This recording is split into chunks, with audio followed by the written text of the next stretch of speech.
Hi folks, how y'all doing? How's everything going? Welcome, welcome, welcome. I was struggling to find the last time I drew a mermaid. I wanted to bring up a little mermaid drawing I've done, but I haven't drawn mermaids for a long while. I'm realizing. I think the last mermaid I properly did must have been 2020. So yeah, and it is June right now.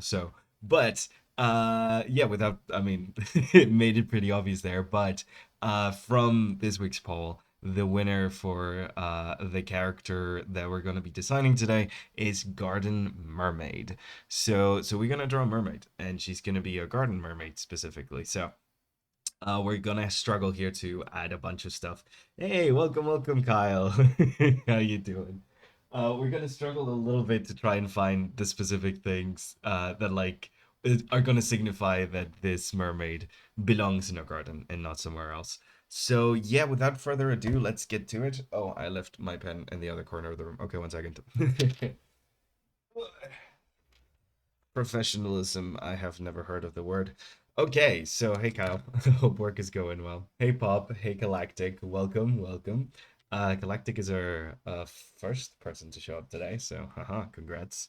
Okay, so I've got a bunch of references here, and essentially, I think I wanted to go with this idea of like, is it just like cozy and nice, of like a mermaid who's also like a gardener, like a little pond mermaid who lives in like a garden's pond and like works around like taking care of the plants and stuff and like watering them and harvesting them and stuff. So that's I think kind of like the vibe I wanted to go for. So we're gonna just honestly get on with doing a couple of different sketches and stuff. And the question I think that's going to be at the core of this specific design is what the heck is the mermaid bottom going to be? Because as most of us know very well, a mermaid has specifically the top half of a human and the bottom half of a sea creature. Most of the time, it's just generic fish bottom. Um, yeah, because she's a garden mermaid, there's like a couple of options that we can do. I have a couple of references over here. I was actually thinking of like what kind of like things we could do that like have to do with gardens. My first option was like the lungfish, because it's fish, but it breathes out of water. But it's not very gardeny, to be honest. Thought of salamanders and same with like frogs and tadpoles, just because they're amphibians. They like live between the world of the water and the world of the earth. And then I was kind of like thinking, honestly, koi fish. Koi ponds are like such a like integral part of like when I think of like a garden pond, I think of ponds. So I think we might make her half koi and just have her like popping her head out of a specific kind of like a little specific pond or something like that. But yeah, I'm 100% open to suggestions. So if you guys have any ideas, just yeah, let me know. Okay. So I was thinking I also got like a bunch of reference images of like gardeners and things like that. Essentially, I think I want to kind of like do a little bit of a rough design of how we're gonna signify that this mermaid is a gardener to begin with, and then give her like a little bit of a pose and maybe try and make a little bit of a nice colored illustration by the end of today. Let's see how we go. As you guys know, I was sick last week, so it's been a little bit since I've drawn anything live. So I'm a little out of touch. But yeah, I was thinking going for like a very cutesy kind of like a little cutesy route. A tiny little like mermaid, because at the end of the day, you can't grow very big on a pond, can you? So, yeah, no, I like this idea of like big straw hat. Obviously, I think that is a big staple of what makes things interesting as like a like gardener kind of like vibes. I don't know. When I think of gardeners, I always think of like big straw hat. Um, so something of that sort, I think, could like add a little bit to like the top of the silhouette as well, and like the kind of like figure that we can go with. And honestly, I am really like going towards the idea of like like I'm leaning towards the idea of like a koi fish. I think that'd be kind of cute.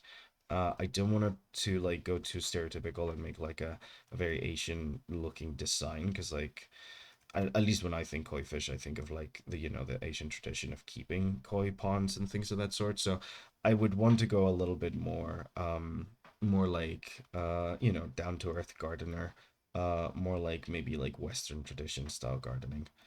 Um or like the big overalls, that kind of look. Actually, big overalls is a nice one.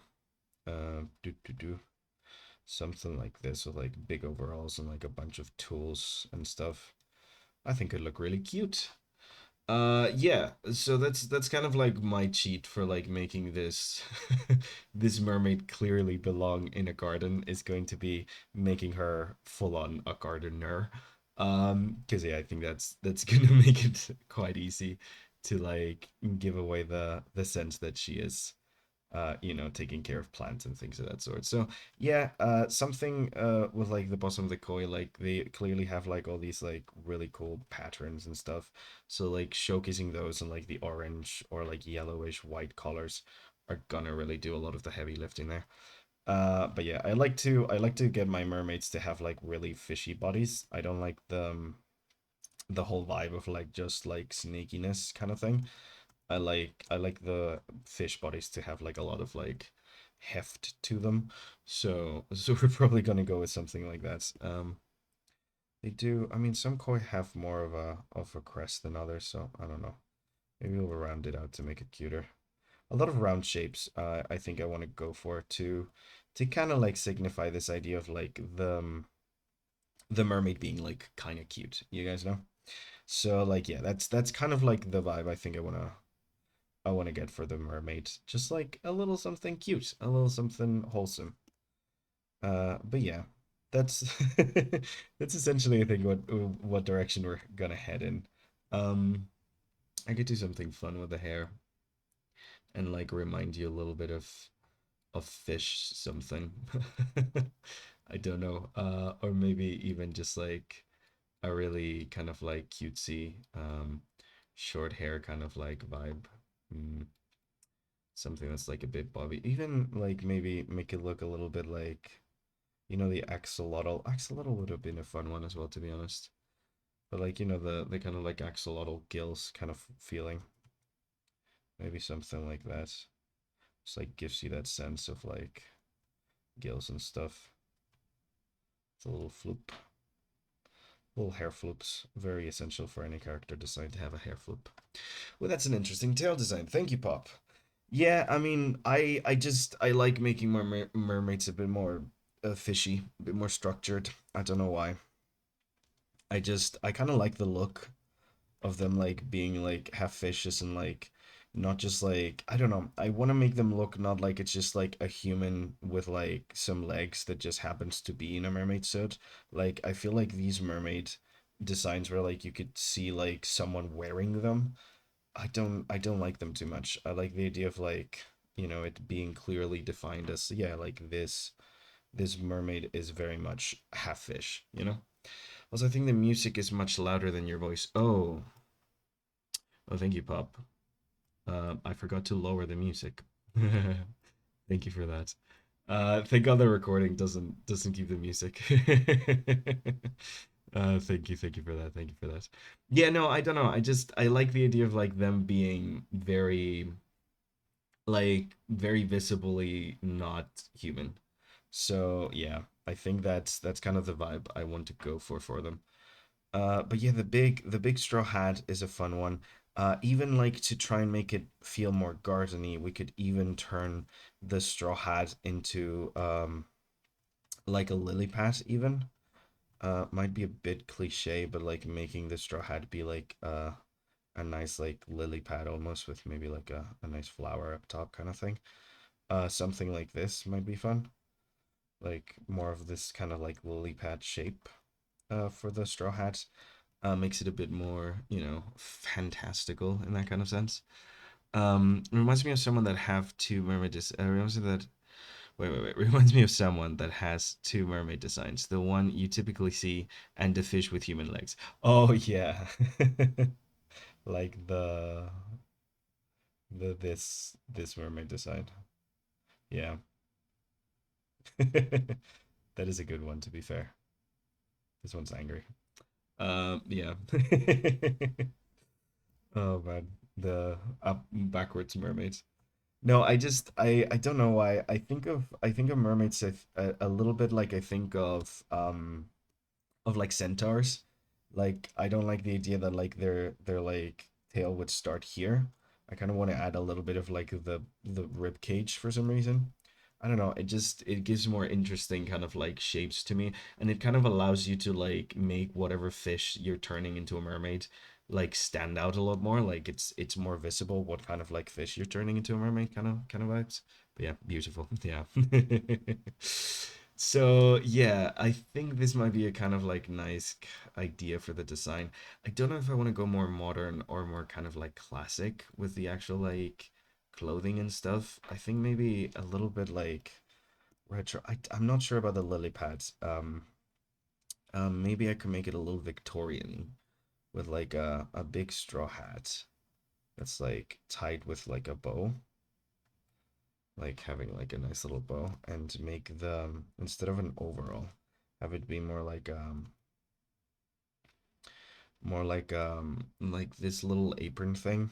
They would have like the nice little like shirt kind of thing, and the bow hanging from here, and then like this more kind of like aprony kind of like design tightly wrapped around that normally turns into a dress, but in this case it's going to be more of an apron. Although we could technically actually do a little bit of a dress. Actually, we could potentially do a little bit of a dress there. I don't know. I kind of want to show more of the fish, so maybe just like a little aprony kind of feel, a little Victorian kind of like vibes. But yeah, that's our lady right here. I think I like these vibes. I think I kind of want to work with these vibes. I'm not even gonna bother with the arms, but this kind of like idea of like a nice little cute mermaid just kind of like existing in this pond environment. Um, yeah, I think we're going with something like this for the design. What I'm gonna do is I'm gonna pose her though, because it's more fun if I pose her. Otherwise, it feels a little bit flat and stuff. So like, I think proportion wise, might make the body bigger, to kind of like make her look even smaller. Just something like that. That makes her. I mean, that does make her look a bit bigger actually. Never mind. Um, maybe something like that. I think proportions wise. We might make like whatever watering can she has like even bigger and stuff. To kind of like make her feel a bit more petite. I think that's cute. I think that's a cute design. Might turn these into like a little bit more curls, maybe. I don't know. But something of that sort, I think, gives us a pretty good place to start with. So yeah, we're gonna do a little bit of a pose. I want her to kind of like be almost like watering, I think, or like taking care of something coming out of the water. So I got a couple of like pictures of actual farmers working and stuff. I'm gonna try and replicate some of these designs, some of these poses. I mean, and this one seems kind of good. Yeah, like bent over. You guys can see it, but like here, kind of like bent over, like working with the flowers kind of vibes. Something like that. I think could be cute. So yeah. Is it kind of a cop out to make the garden mermaid a gardener to make it even more obvious that she's a garden mermaid? Some would say yes, 100%, very much a cop out. I would agree, but you know, it's fine. No, it's I suggest like whenever you're doing, especially like more weirder designs and things like that, don't be afraid to go for something that might seem a little obvious because once you're finished, the obvious thing does become a lot less obvious.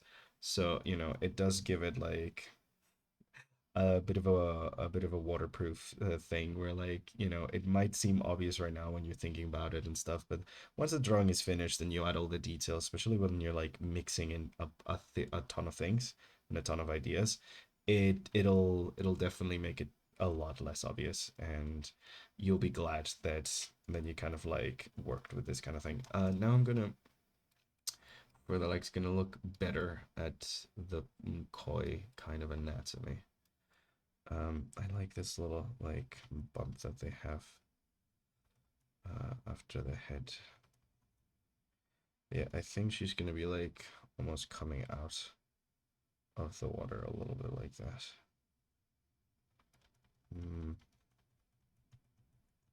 I do like the bump, but maybe I use the bump with like the little thing, little back fin. I used to kind of like accentuate that bump, and then the little like top legs and stuff.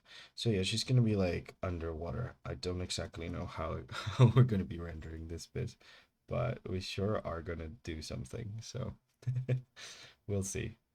But yeah, I think this is a pretty cool pose of her like taking care of like maybe have like a little bit of a floating garden, or like she's right at the edge of the pond, I think. Um I could go very complicated with the tail. I should probably. It's fun. That's half of the fun with mermaids, I think, like the drawing fish part, so might as well like take make have some fun with it, you know? Something like that. And we do want the tail to be very rounded and soft and stuff. And then like the other two kind of like flippers. So let's make these a lot smaller so that these two feel a lot bigger. And again, trying to be very rounded with it. I'm gonna change the proportions a bit to make this a little fattier. Boop. Just to match this kind of like big idea that we have. Boop, boop, boop, boop, boop. Yeah, something like that. Is the audio's better now, I hope, right? Let me know. Okay, that's pretty nice, I think. Because we do want it to be kind of like chunky body. I think it makes her look a little cuter. She's got a little chunky body. Okay, something like this I think is quite good. And then we might have most of that obscured and stuff. But I think that's a pretty okay kind of pose. We can have the little hat over here, like covering up a little bit of her head and stuff. Have you ever had your creations haunt you in your dreams? Good question, Kyle. No, I have not. But I've had a lot of nightmares since the movie we watched last weekend though. That was gosh. Yeah. If you don't know, Kyle is my in real life friend. And I was at his this weekend. And yeah, we watched the new horror film Obsession. Really generally like a very good movie, but goddamn was it fucking terrifying. Yeah, no, very spooky, very spooky. Very good movie though. Generally, if you're into like horror films, like definitely recommend go watch it. But no, I don't think I've ever had my designs haunt me in my dreams. Do these designs that I'm specifically making here feel like they'd haunt you in your dreams, Kyle? Is that what you're asking? Does this specific design feel like it would haunt you in your dreams? Okay. Let's play around with the proportions a little bit, wobble her a little bit around. I do want a bigger head. I think I was looking too much at the reference. It is an older woman in the references, so I do want her to make like look a little bit younger, more plucky. So yeah. So like this pose is nice, but maybe I have her back more straight. Like I do like the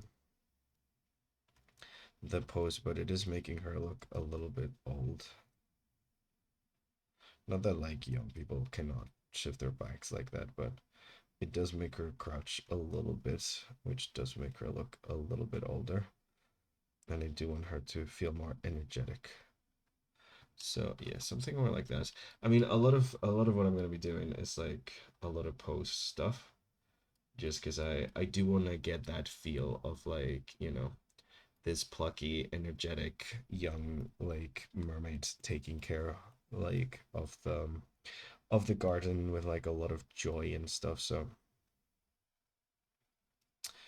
yeah, maybe I even can have her like plucking out like a vegetable or something like really proudly. She's like managed to grow, and then push her like up a little bit. So like reference is good. You want to have reference, especially for like more complicated poses and like for the vibes that you're going for. But sometimes you want to disregard that reference and go with your gut a little bit. So it's kind of a mixture of things. A little bit of reference is good. A little bit of just like, hey, let's see what we can do with this is also good. So I think I'm gonna make this a little bit fatter and maybe change her like pose to be more straight up. Like she might be like taking care of the roots with one hand, but like more like that, more like this kind of motion with like her other one. I think that's nicer. So that's realistic, but I like my characters more exaggerated, anyways. So like this kind of vibe, I think works better for like the energy that I'm trying to go for of like the pluckiness and stuff. So like, she's like tending the plants. Maybe she's got her little like thing over here that she's holding. Not gonna lie, sometimes when I draw using reference, especially if it's clothing and post reference, it looks way too similar to the reference. Yeah, Pop, that happens a lot. That's like a one of those big things. Like, I think that's why like a lot of beginner artists are afraid of using reference because they stop using it as reference and start using it like just doing live drawing essentially of whatever reference they have. um, it is definitely a thing to like watch out for, but I would rather you do live drawing of references than not use references at all. Because even if like, you're starting to look too much like the reference, at least by doing the exercise of observing and replicating things, you are learning about like how the world works and learning to visually understand certain things.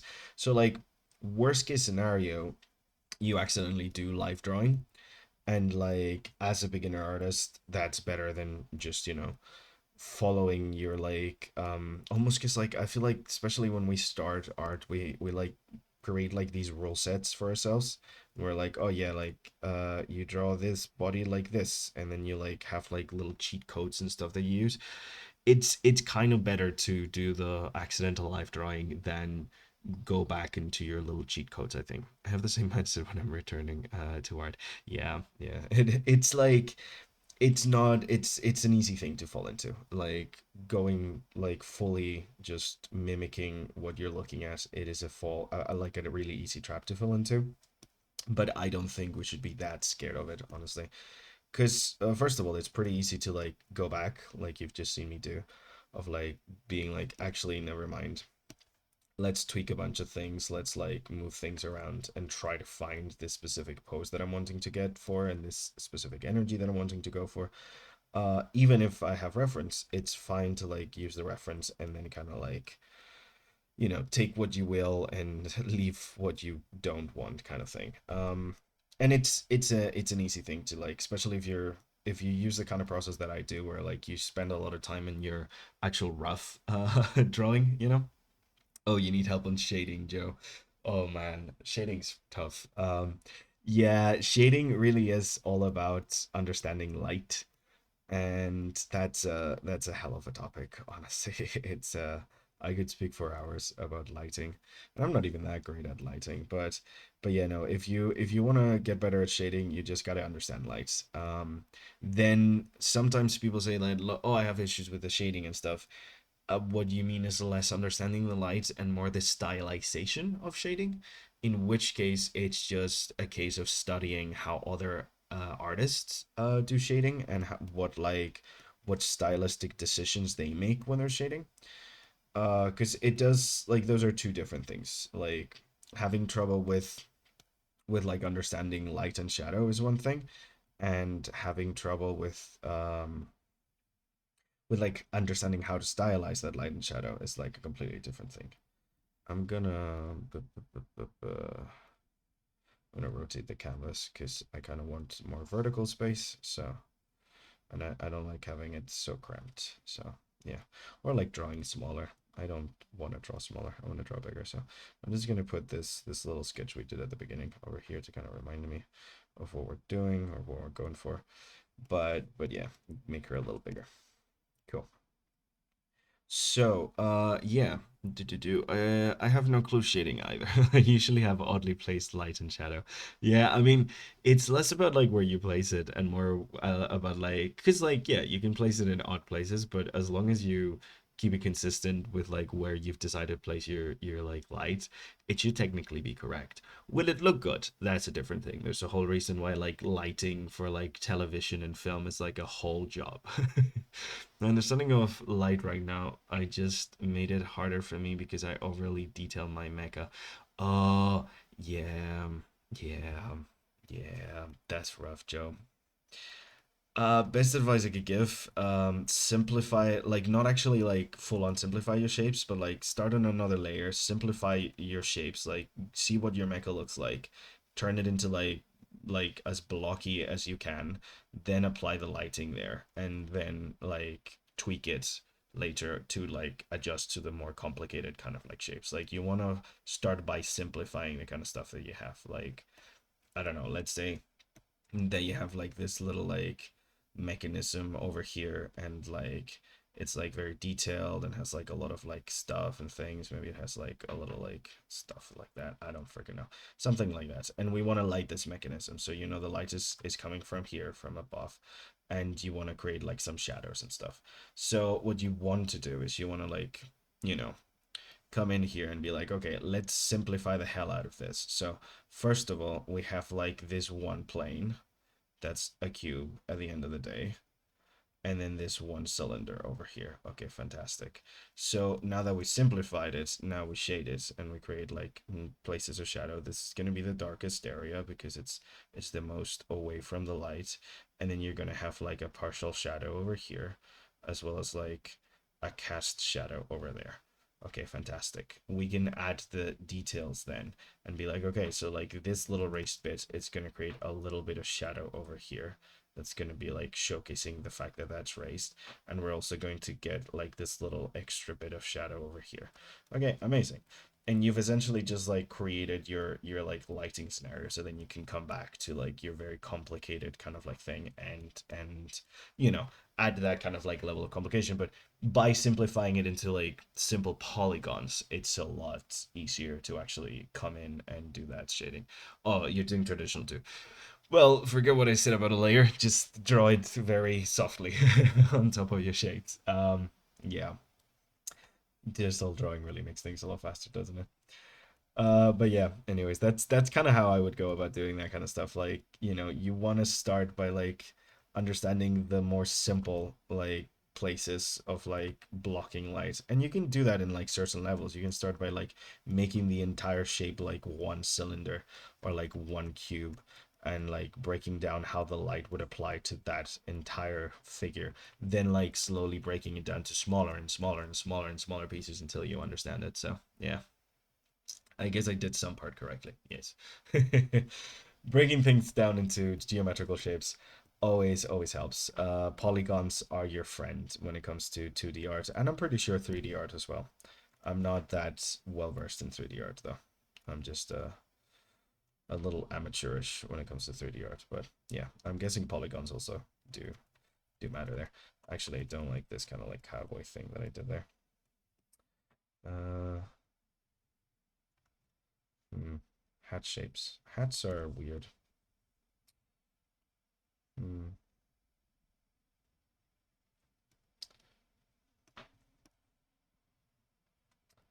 Yeah, something like that. I'm trying to balance this. Yeah, something like that, I think. And again, we want to add the like little like the little ribbon coming down here, tying around her waist, kind of thing. I don't know what kind of like gardening anything we would give her. I really like the idea of a bow being like a big shape, because again, it's round. It mimics the idea of like fins as well, and it creates like a nice little point of focus here. Plus, it's cute. When you see bows, you think cute, so at least I do. But yeah, little straw hats. We might like make the straw hat like a little makeshift showcase, like these little like bits of straw coming out and stuff. Um, yeah, I think that's a pretty cool one. Also, by the way, I'm interested in joining this month's challenge. Ooh, ho ho ho! Not sure if you can finish in time. Well, you have an entire month, so it should be good. If not, if you guys don't know about us, we have a challenge in our Discord. Let me actually. I don't have links. Gosh darn it! This is what happened when we don't have Vin. She's the MVP mod, and I am not good at this. Do invite server, and we get an invite link. Yes, fantastic. Okay, I'm gonna just drop this in here just in case any of you are not part of our Discord server. This is it. We have a little challenge. Yeah, fan art is completely fine for this month. We have a little challenge where like in honor of Pride Month, we are essentially wanting to kind of like try and create a piece of work, character design, environment, whatever kind of like artistic project you want with as many chromatic, like as many colors, as much kind of like chromatic variation as you possibly can manage, which is pretty hard to make look good. So it's kind of a color theory challenge this month. It's gonna be a little tough, but I think you guys are gonna be able to do it justice. Since Electra's my favorite character, I see. I think I should start brainstorming. Yes, yes, yes, yes, yes. I can actually read you guys the rules. So, welcome to our second challenge. As anyone familiar with color theory knows, well, the more colors you add to a piece, the harder it is to keep them balanced, cohesive, and make sure it doesn't look like rainbow puked all over them. But this challenge, we're disregarding all of it and using as many colors as humanly possible. So yeah, you have like an additional challenge in case if you're struggling to come up with ideas with like a couple of like character design vague prompts kind of things. They're a bit crazy, but like that's kind of like the vibe I think that we're going for anyways, like a bit crazy. So yeah, so that's gonna be kind of like the idea, I think. Should I just giant turnip, I think. Yeah, giant turnips feels fine. I like turnips. She's pulling out a giant turnip. There we go. Amazing. So yeah, this is kind of like the base for our thing. You have 2 to 3 ideas you have in mind. It's giving the work in progress. Okay, like I'm showing the server in my work in progress. Yeah, yeah, of course, Pop. Yeah, yeah, yeah. We're gonna be as transparent as possible. Like it's not like a professional art challenge where like, oh no, you gotta keep things secret, or like you can only post it once or whatever the heck. Like you can like showcase it in like either we have 2 channels where you could do it. Like you could one post it on chats, honestly, and if not, you can also put it on either art feedback or art showcase as like tag it work in progress, and you're good. Where's the challenge posted? So the challenge is posted on the Discord. There's a channel called Stream Challenge, which essentially has like all the rules and stuff. And then there's a challenge under the public challenge, under art games specifically, where it's called the wait, no, it's under public channels. Is it? No, I don't know anymore. Uh, did I accidentally delete the? I might have accidentally deleted it. Um, yeah, I might have accidentally deleted the place where you post the channels. I don't know where it is. Okay, I'll have to look into it after we get here. After we finish, I cannot find the channel now. But there should be a channel where you can post the actual finished. Oh, stream submissions. That's where it is. Okay, it's under public channels. It's called stream submissions. That's where you can post this. I should call it channel submissions. That's a stupid name. Anyways, yes, that's that's where you post it under stream submissions. I'm gonna change the name to challenge submissions or something like that because that is not a very good name.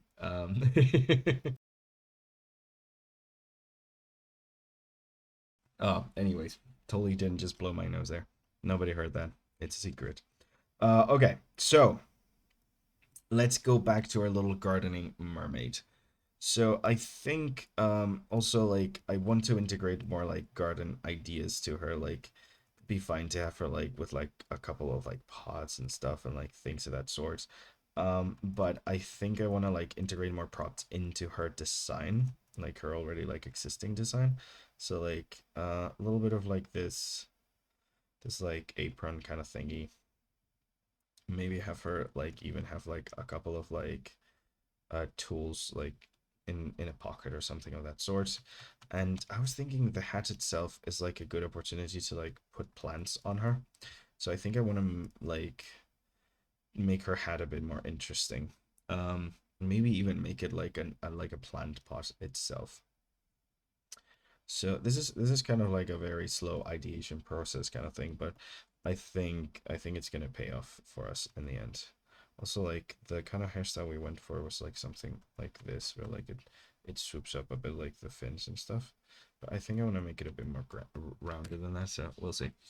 Okay, I found it. So it's specifically character design or can it be a full piece? It can be a full piece. It can literally be anything. I think I specified in the rules that like it can be any kind of like piece of work, even at like 3D sculpting or like I don't know, like an avant-garde sculpture that you've done with acrylic paints and whatever the heck, honestly. Anything. It can be anything. The main focus of it is just like working with as many colors as humanly possible and trying not to make it shit while you do it. Adding as many colors as possible without it looking like an absolute rainbow puke fest. So yeah. Okay.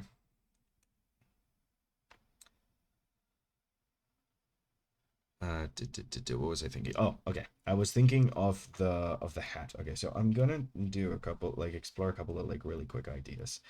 Um, Maybe the idea of having the hat be this like thing that's like full of plant life, like making it like turn upwards a little bit, um, and like make it just be full of like actual like plants and bushes and things. Maybe even like a couple of them like going down, almost as if like she carries like a garden on her head kind of thing. That could be a pretty cool idea.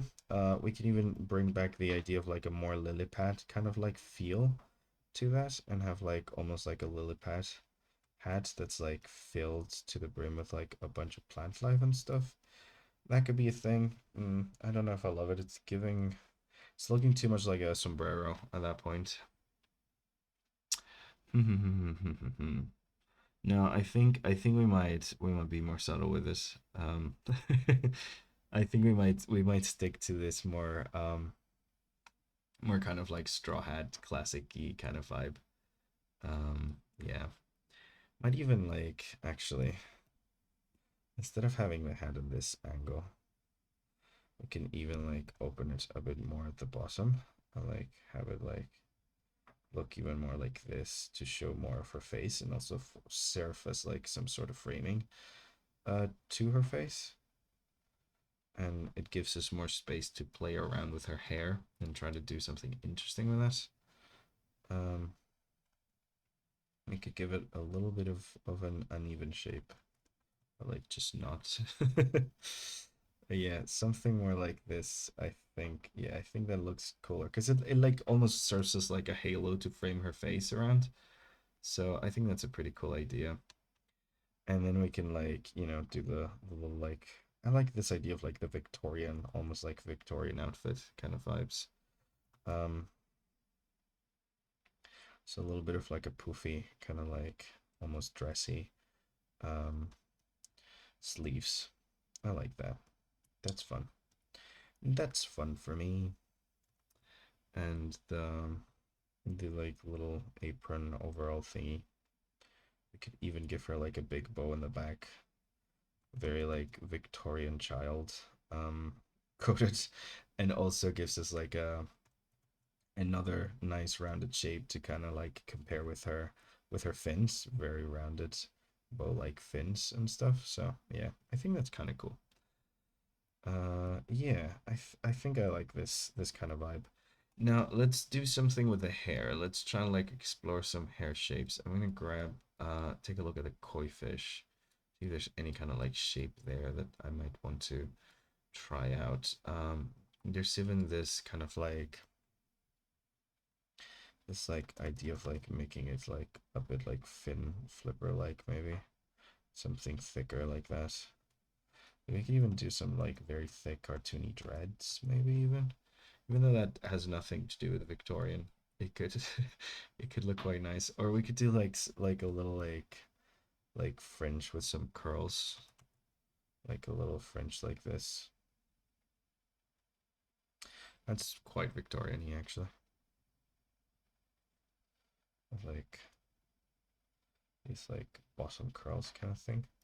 That's pretty cute actually, and it does work with a roundedness kind of thing that we're doing.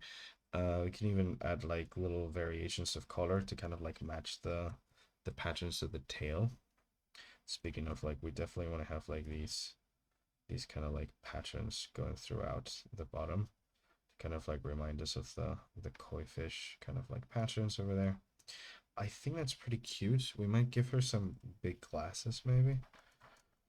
That could be cute. Another way of like kind of like framing her face, make her seem a little cute as well, like these giant glasses. I kind of like the giant glasses. I don't know. They do give her a very nerdy feel, but I don't know if nerd is the way we want to go with this. She's like a more like gardeny kind of vibe. I don't know. Let's try it. Let's try the glasses just in case. Like big glasses. I'm gonna draw the eyes first. But yeah, I think she's gonna be very happy. I think the vibe is that she's gonna be very, very, very happy about these guys. And the glasses. Yeah, I kind of like the glasses. They give her a lot of personality. Could we do something with the glasses to make them more interesting? Because like this is too modern. I don't know. She's looking very childlike, which is good because I kind of wanna want the idea of like a like a almost childlike. Because you know she's tiny, so she can't be kid. When she grows up, she will move on to the deeper end of the pool, I guess. To a river maybe instead of the little tiny pond. Yeah, I think that's kind of cute actually. Could we bring in some more mermaidy stuff to the garden part? I think this is kind of cool like that. We can have her have like her little hoe tool, little gardening tool kind of thing there. Maybe we could like, ooh, what if we make the parsnip like an octopus actually? Let's do that. Let's make the parsnip an octopus. Duh, duh, duh, duh, duh, duh, duh. Let's do an octopus. I need to actually look up octopus. Do I have any octopus reference? I do not have any octopus reference. Okay, I need to look up octopi. Octopus. I think it's is it octopi or octopuses? Because like octopi, I like it sounds better to me, but I don't think it's the correct one. I like saying octopi though. It feels cool. It feels nice. Like cacti. I think octopuses and cactuses are technically also correct, or might even be more correct than octopuses and octopi. Ooh, okay. So, very bulbous head like this. Oh, I might make it a little, one of these like little blobby guys.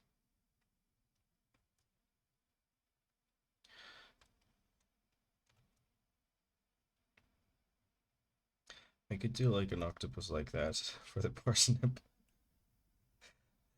I think that's too much. I think that like kind of makes it look less like she's gardening. Do an upside down one and have these be the.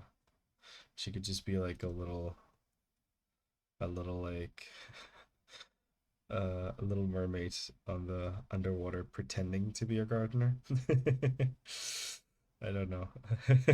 I feel bad for the octopus now just looking at it. No, I'll keep the parsnip. I think I'll keep the parsnip.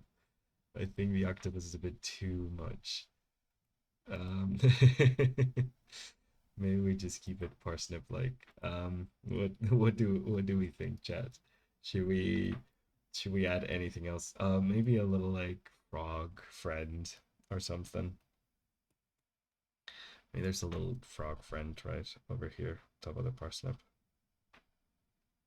Nope. Just get a little frog friend on the parsnip, maybe. Yeah, I think something like that works. And we can add like little crumbs of dirt because she's just pulled it out.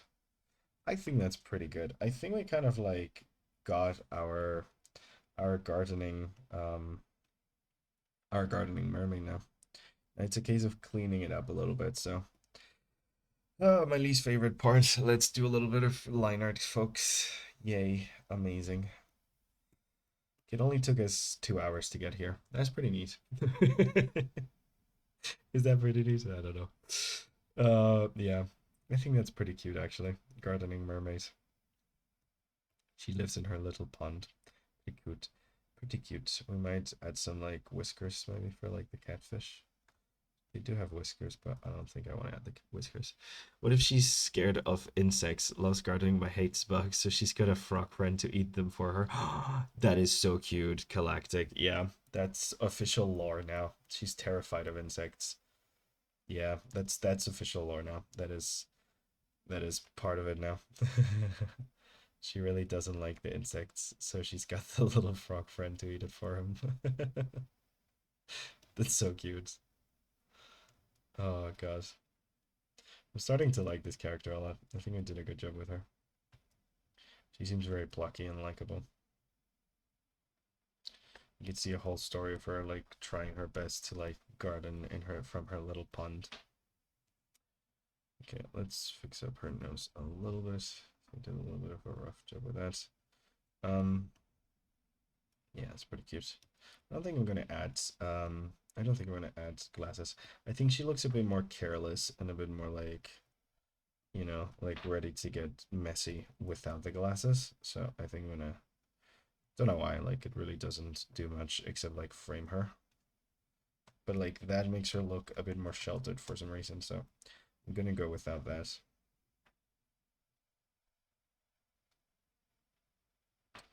And I'm gonna keep it quite simple, the face. Like I know my style is usually like a lot of like more kind of like eyes like this.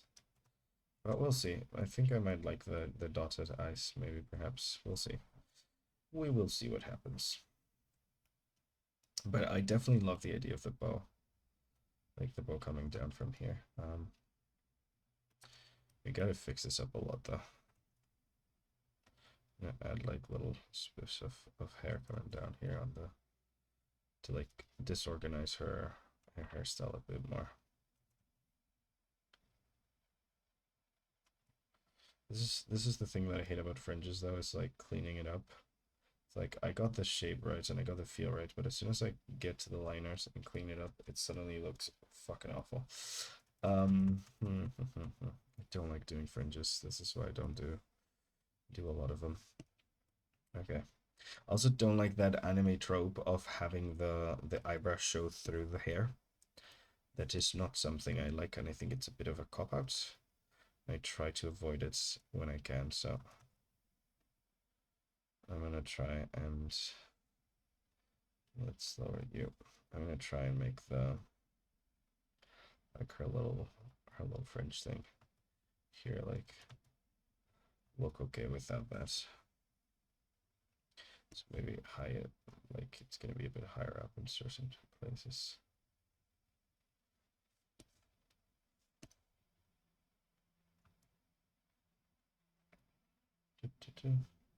Little bits of wispy hair, I think, add to the like the little bits of like uncontrolled wispy hair coming like in and out, I think adds to the this idea of her like being more of like like in the garden roughing it up kind of thing. Like she does have a very proper and prim kind of like dress, but like that's because she's very Victorian and like kind of like get that Victorian vibe of proper and prim. But like if we just like add a lot of like hairs just like out and about, I think that's gonna help a lot create this idea of her being like a bit more rough around the edges, which is kind of a thing we want, you know. Like same here with like these curls, like we could keep them very consistent like that, but if we add like little bits of like hair popping out like everywhere kind of thing, it does give that sensation of like she's a bit more of a mess. You know, like still with like a pretty structured hairstyle, but it gives that sensation of more of a messy character, and I think I definitely want more of a messy character, so yeah, something like that.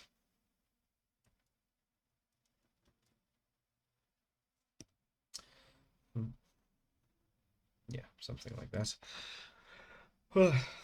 Oh man, I'm a little sleepy today. I think it's because I kind of like went to sleep a bit too late last night. I'm not gonna lie to you guys. I kind of like stayed up a bit too much. I was watching a movie and I really should have not watched the movie that late at night. I should just gone to sleep. And if Kyle's listening, no, it's not. It's not any actual new release that might be helpful for the podcast. No, I I watched a movie I've watched before on Disney Plus, so like it's not like nothing that can actually be helpful to anyone or anything. I'm definitely not breaking the pattern of being the one guy who shows up to the movie podcast without having seen a movie. That is staying consistent. Don't you worry. Okay. Um, the round eyebrows, I think are pretty important for her to just like keep that like little childlike face of hers. And it's pretty cute. She's looking like a cute little kid. Yeah, adorable. Okay, so let's add this like little bow thing coming through here. Like my line art's still gonna be quite rough. I don't really like having very clean liners. I often do it for like commissions or things like that, or like if a client really wants clean line art, but otherwise, like I kind of do prefer my line art being a bit rougher. I think it gives it a cooler look, and also I really generally don't like doing line art, so it's nicer for me personally. Okay, so a little bow here at the bottom of her head. Let's do. Actually, let me just do this instead. Let's create a little bit of negative space here. Below the ear. I think my mom's gonna be a big fan of this one. She likes it when I do like more cutesy storybook characters kind of types. So I think she's gonna be quite fond of this specific design. I know I don't really have like a lot of consistency with my work anyways, but like it is like a big part of like having worked in the industry where like you're just like expected to do a lot of a lots. So you kind of like having a very defined style is not a very good thing. I feel like I have enough of a style that like if I see something, like if someone sees something and they know me, they could like recognize that I drew it. But like sometimes, you know. I don't know. It's one of those things where like honestly like you don't want to have too much of a pronounced style if you're going into like something like the animation industry or like concept artist or things of that sort. Whereas like if I for example went into like illustration, if I wanted to be like a kid's book illustrator or something of that sort, then even like maybe in comic books, I could like handle having less of a style because a lot more people would want to sorry more of a style because a lot more people might want to just get my work specifically for its style. So yeah, I feel like a lot of young artists really worry about style and making sure that their stuff has like a lot of style and finding their style and stuff, but it's not only not that important, but it might actually be detrimental if you have too much of a style, so it's fine. You just draw, you experiment, you find new things, and eventually there'll be certain things that showcase that it's you doing it. Like I recently saw this short where like someone was like going through all the like Pokemon official like Pokemon art, like the official 2D art that they release with every game and stuff, and they could tell which of the illustrators it was for because of like very small details that like some of them like doing in certain things. But at the end of the day, if you do not know about those very specific details and you look at like Pokemon art as a whole, like the official like drawings and stuff, you would not be able to tell who the heck drew what. They would all look very same, like very similar, in many many ways, and that's kind of like not a bad thing because you do want to keep this kind of like cohesiveness throughout the entirety of the work. So and I say all this because I don't know if I'm gonna add like much of an eye outside of the pupils here. It does give it a very cute, childlike kind of vibe that I think I want to keep. I don't know. It's pretty adorable, so maybe we just keep it like this. I wouldn't again like if anyone has seen my art before. I mean, a lot of you are regular, so a lot of you have seen my art before. I usually don't just do like pupils and that's it, but I think it kind of weirdly works for this. So yeah. Anyways, let's get to the part of the hat. Again, very rough. I don't want to have anything be too clean. Uh, do something like this. I like these bits of roughness and like I can do clean line art. I just don't like it. Um, I do suggest though that like you do get if you're starting off, try to at least do clean line art. To just prove to yourself that you can. Especially with like certain places, you don't want to create ambiguity with your line art. You want to make sure that like things are pretty clear. On like what lines you're choosing and how those lines are working and stuff like that. It's less about clean line art and more about confident line. So like, you want to make sure that you can do things like this where like, fill an entire page with like parallel lines that like are very close together but barely touch kind of vibe. So like that kind of thing gives you a lot of confidence and makes it so that like dirty line art is less of a crutch and more of a choice. Um, because yeah, learn the rules then break the rules kind of vibe. So I just give a little bit of these messy lines throughout because I want to give it that texture of straw without actually having to draw every single straw. I think that works quite well. Yeah, I think that works quite well. I think we see a little bit of that second ear, I think. Yeah, a little bit of it. Yeah, that's nice. Maybe little specks, little that makes her look even cuter. There we go. We'll do little bits of forgot what they're called. Freckles? Freckles. I've got freckles. I've got a lot of freckles. Yeah, freckles, I think that's the name for them. Yeah, this is looking nice. This is looking really cute. I think this might be like one of the cutest things we've drawn on stream yet. I mean, the last stream we did was incredibly cursed, kind of on purpose. So, yeah, no, definitely cuter than when we chopped up and ate a bunch of Pokemon. So, I'm gonna add this kind of like little ruffly neck thing, and then like big kind of like big fluffy sleeves will like terminate pretty early at like this kind of like wrap around cloth kind of thing. Yeah, I think that looks pretty good. That's kind of the style I'm going with. I don't really have like a reference for it. So you drew a girl with three cute baby dinos a while back. Those were adorable. Oh yeah, true. The cute baby dinos were adorable. Yeah, that was Rosalina, but like in this fantasy Jurassic Age kind of vibes. I don't know why I kind of felt like doing that. So yeah, that was a fun one. Oh, I think it's because the Mario movie came out and I wanted to do something Mario, but I didn't want to just draw Mario characters. I like also the idea of like Yoshi's as like dinosaurs and stuff, so I was like, sure, let's go full on dino.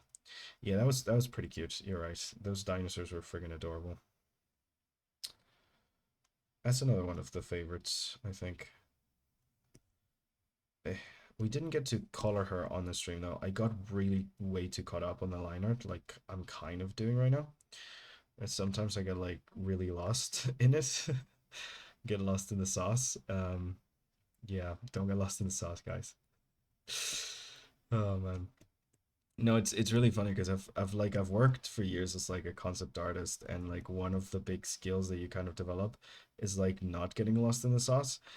Like being able to just like ideate as quick as possible and just like get through things at think as quick as possible, not focus on the details, but like on the like overall results and stuff. And I'm still so bad at it. Like doesn't matter that I've done it professionally for years, and then like every time you spend too much time on details, it's literally costing you time and money. You're like, man, I just I still fall for it. I still get caught up in it, lost in the sauce. Yeah, no, don't do it, guys. Details are the death of ideation. You know, that's why like I still kind of do a lot of roughs sometimes when I really want to like create something new or something interesting. I do really like drawing with roughs. Whereas like when I'm drawing something that I already know, or like yeah, if I'm instead of drawing a design, I'm just posing a character, I might work less with roughs. Or like if I'm just drawing someone I know, I might like some like by now I mean a character I'm familiar with. I might work like more straightforward, like you see other illustrators do and stuff. But yeah, for something like this, it's a lot better to like, you know, try to get those like big ideas blocked out as roughly as possible and then go into the details. So, yeah. That's kind of what I'm trying to do right now. Like what I did like here was like let's block out the ideas first, then go into the details kind of vibe. So yeah, sometimes I'll I like and hate details. Yeah, like because it makes my design pretty. I hate it because it's tedious to draw. Yeah, that's the thing. Like it really is a trade off. Like the more details you add, the more you can like specify exactly what you were wanting to go for. But like also it could be a trap of like not just time sunk, but also too many details if they're not properly balanced can absolutely destroy like a drawing like completely. Like here actually I think I went a bit too dark here and I don't want to make these decisions of shadow yet. See, look at me again getting caught up in the details. Yeah. Anyways, let's get back to a previously scheduled program. Uh So I think this is pretty cute. At this arm I might make a little bit thinner, just to make her look even like younger and stuff. Yeah, I'm gonna draw the arm through here, even though I'm gonna probably cover most of it up with a parsnip later. It's just gonna help me a little bit understand the anatomy a little better. So I'm just gonna pretty roughly just like position it like that. Yeah. And then her hand is gonna, is the frog on this layer? Yeah, I'm gonna move the frog because I don't want to destroy this frog because I think this frog is perfect. So I'm gonna move her, like him or her, why not? I'm gonna move her up there and then have the actual like hand placement be more over here. Yeah, there we go.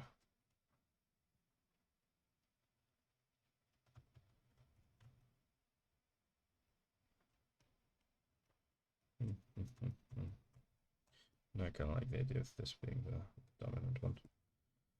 Cool, cool, cool.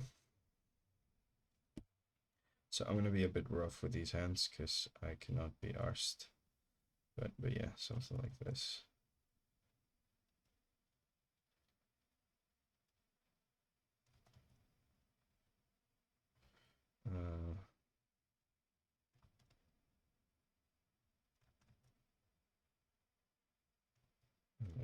pretty tough, like, thumb coming in here.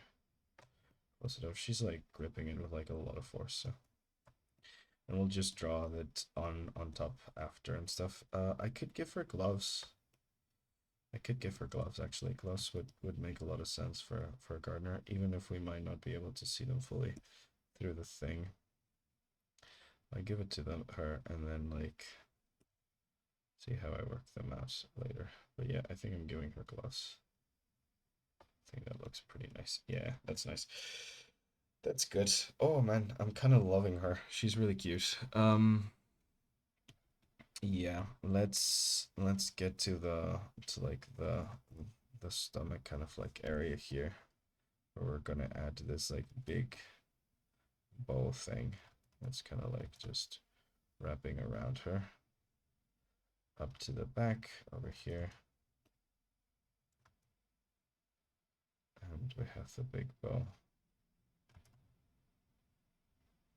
Kind of like wrapping around. Apply the depth over here. Yep.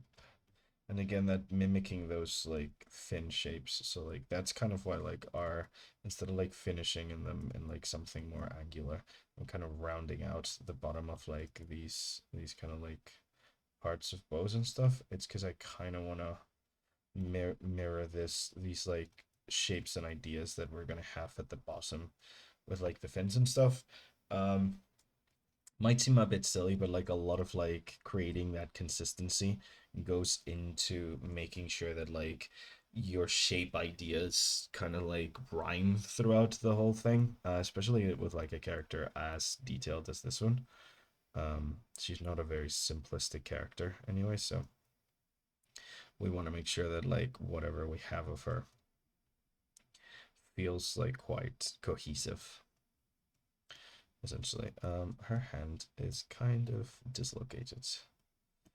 We need to bring it forth over here. There we go. Which means we kind of need to move all of you over here, but that's fine because we're kind of keeping you in a different layer. Because I'm drawing you anyway, so that's okay. Awesome. And I think we're gonna give her gloves here as well.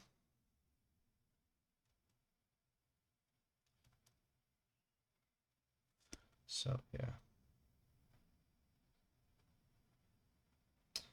Just gonna have another glove over here. Both hands gloved, makes sense. She's a gardener at the end of the day. And then having grabbed her garden tool with this hand, also a pretty tight grip. I want to express how tight the grip is with these hands. I want it to read as like pretty firm. And then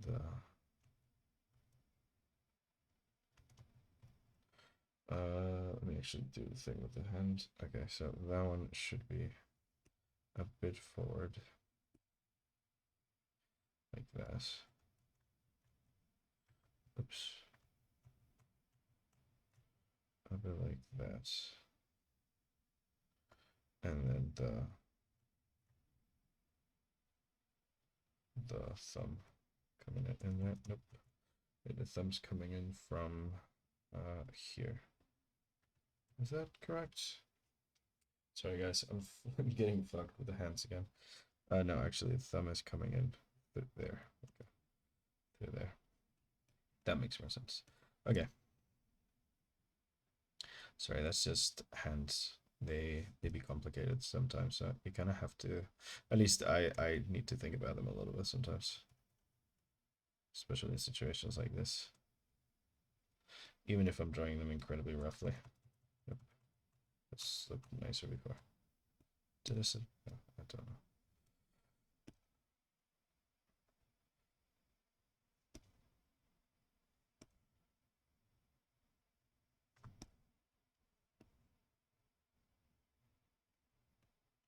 Okay, something like that, I guess.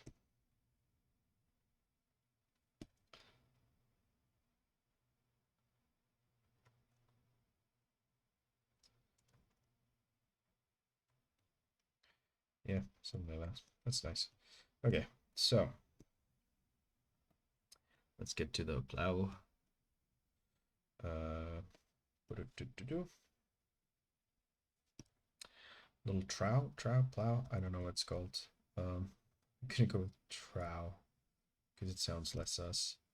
So let's go with trow for it. Um, I don't know what this is. I'm so bad at English sometimes, man. I just, yeah.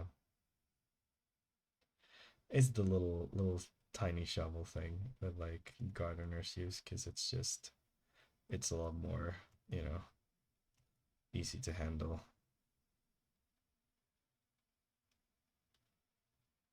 and good for uprooting smaller kind of things. Like she's not like a big like farmer type. She's just like gardening. So it's not giant tools. It's just like big tiny little farmer's tools. And let's add a little bit of dirt to it.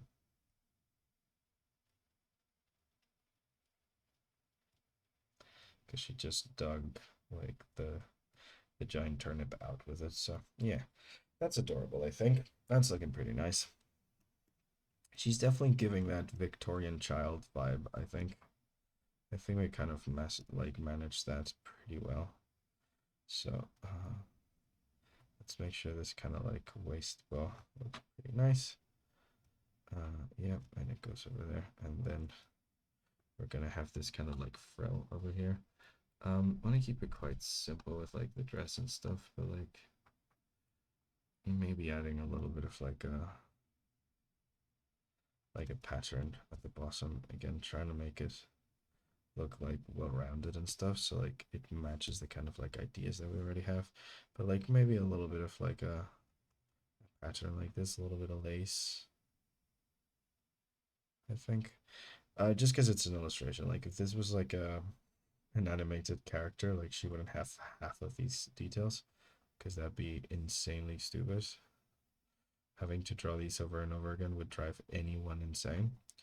So, you know, it is like it does come with like what actually is usable and what isn't. So there's a lot of that to take into account and take into consideration when doing this kind of design. Like what medium you're actually adapting it to. Speaking of, if you guys do not know yet, check out and take a look at the classes for this month. They're going to be specifically focused on character design, and we're essentially going to go through like a whole like 4 week character design journey. Um, so actually adapting character designs to different mediums is going to be one of the classes. I think it's the last one of the month where we're going to look into like adapting character designs into different mediums and how we can like change them around to like match different requirements and stuff, how to analyze those requirements and match them and stuff, as well as like the art of simplifying, which is a very good skill to have in general, but like being able to simplify a character and break it down into its most essential elements, it's quite a useful thing to have, like a useful skill to have, especially if you're going into comic books or animation or anything where you're going to be drawing a character over and over and over and over and over and over again. Yeah, you might want to learn how to make that task not hell for yourself. So highly recommend. Yeah, take a look at that. And if you can't attend the live classes, which are going to be taking place every Sunday at 4 p.m. Central European Time, CET, from 4 p.m. to like 6 p.m. Essentially, it's like a 2 hour class. It might run a bit longer if people like ask questions and stuff, because I don't mind like sticking around a little bit later to like give live feedback and things of that sort. But yeah, no, I highly recommend taking a look into it. It's all the like price info stuff is in my Patreon, and you do have a 20% off for being the first month that we're starting classes. And yeah, and you can also like look at the recording and learning options, or if you're interested in any specific class as they get uploaded to the Patreon, you're able to just like nab them. So yeah, just letting you guys know in case you're interested in this whole like character design journey. I'm gonna just draw this through to make it like look nicer. Yeah.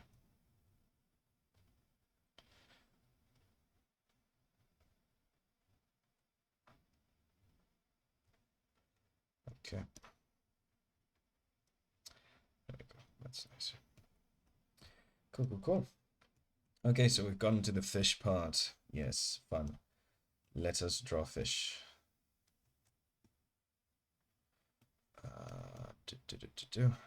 I kind of like the proportion we've gone with the fish. I feel like a little bit like rounder looks quite nice, and we've managed to make it like look cutesy, I think, a little.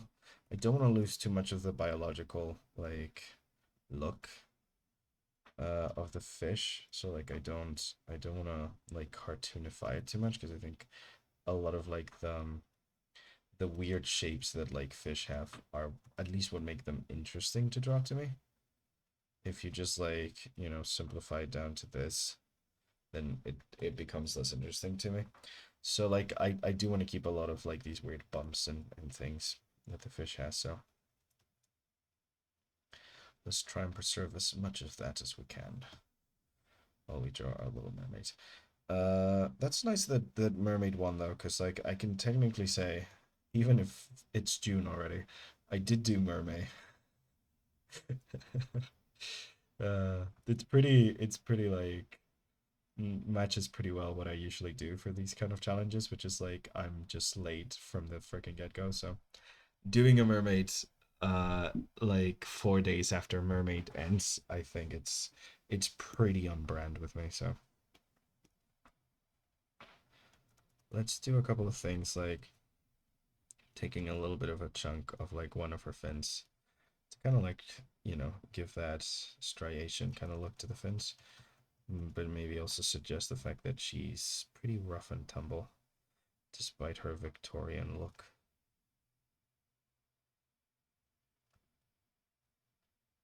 Something like that. Nice. So it's like fins, the tiny fins at the top. Let's do the big fins at the bottom. I'm looking at a koi fish here on the other screen just to kind of like try and match the vibes, the vibes, the amount of like fins and stuff. It's not gonna be 1 to 1, but I do kind of wanna at least get some of the fins right. So, and they do have these like very, very kind of like triangular fins. So just trying to round them out as much as possible.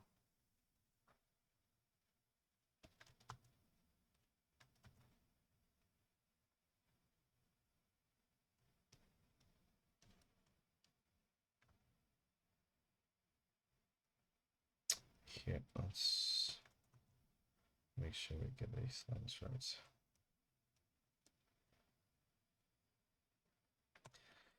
Yeah, something like that. Then the back of the fin, it has like this thing, this blobby thing, kind of stuff. So I want to kind of like create this blobbiness and round it out to kind of like this, give this idea. Like, yeah, again, we want to keep it very rounded because that's kind of what makes it, at least in this case, like kind of like the main shape that we've decided to like take throughout the thing. We wanted a this is going into like what I'm teaching this weekend actually because I'm going into shape language, but round shape, friendly, young, naive, it gives us this kind of like bubbly kind of feel to it. And that's kind of what we want to stick with because we want to create a character that's quite cute and bubbly.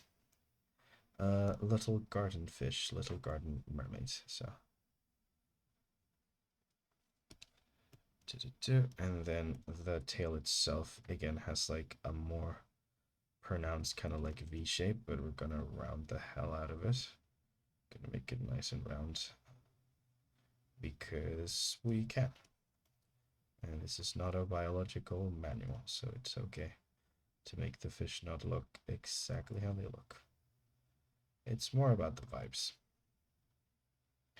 than actual accuracy. Now, if I was like writing a book, like for study and learning purposes, this kind of drawing would be pretty bad because it does not help actually like recognize the what an actual koi fish looks like. But because I'm not, I get to just do whatever the heck I want, and that is what I shall do.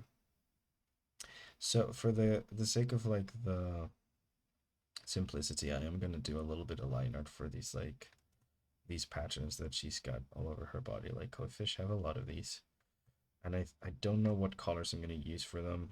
Orange and yellow are like the main things, contrasting with like white. Sometimes they do have black spots.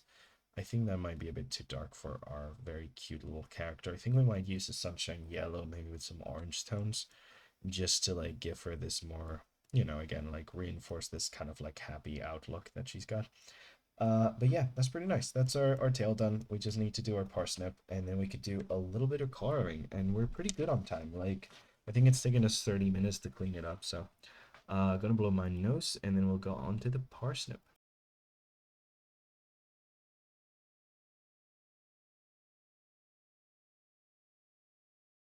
Yeah, still recovering from my cold. Yay. But I do I do feel a lot better. Like gosh, that this last week was pretty rough. I'm glad you guys encouraged me to just rest and skip the stream. Because I probably would have done it, and it probably wouldn't have been a good idea. Okay, do I have any references of parsnips? I do not. I'm just gonna make a random root vegetable, honestly. I like the idea of like this bulbous thing, but I think I'm gonna make it a bit smaller just so we can see a bit more of her. Especially her like arms and stuff. Maybe we might even give it a heart shape. I know we have a heart shaped parsnip in like Zelda. Uh so like, it's definitely a thing, and I think it fits with the theme of like, she's she's planting with love. So a little bit of a heart-shaped parsnip with some like nice little roots popping about. I think that's pretty cute. Can give us a nice little point of focus over here. Um, I'm trying to draw it in a way that allows us to see the edge of the glove a little bit. Because, it's not just about putting it on top and calling it a day. I really want it to fit and match the kind of like things we're already doing. So kind of wanted to like show the edge of the glove without making too many tangents. Something like that I think works quite well. If you guys don't know about tangents, pretty important thing to take into account when you're doing illustration and stuff like that. Essentially, is when like lines meet together without making it clear what's in front and what's behind. So like here we would have a little bit of a tangent, and hence why I'm going to push the edge of the glove a little further down to make sure that there's no ambiguity here. And same here with this. Again, rough lines are fine, but not if it gives you too many like points of tangent and stuff.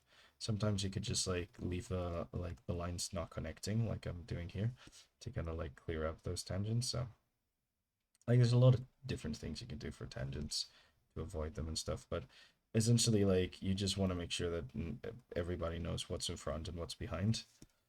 Because if they don't, then it's gonna make the entire thing look amateurish and confusing and flatten a lot of things down. So yeah, tangents are an important thing to take into account, especially if you're like doing very clean line art and things of that sort. Boop. Yeah, a little something like this.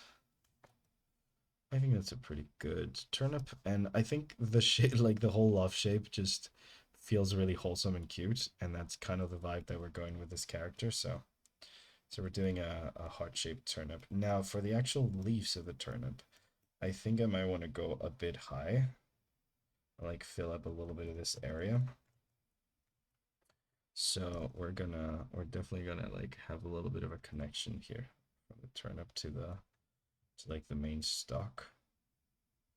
We're gonna draw on that. That kind of sense of connection. Boop, boop, boop. And this would go between the fingers.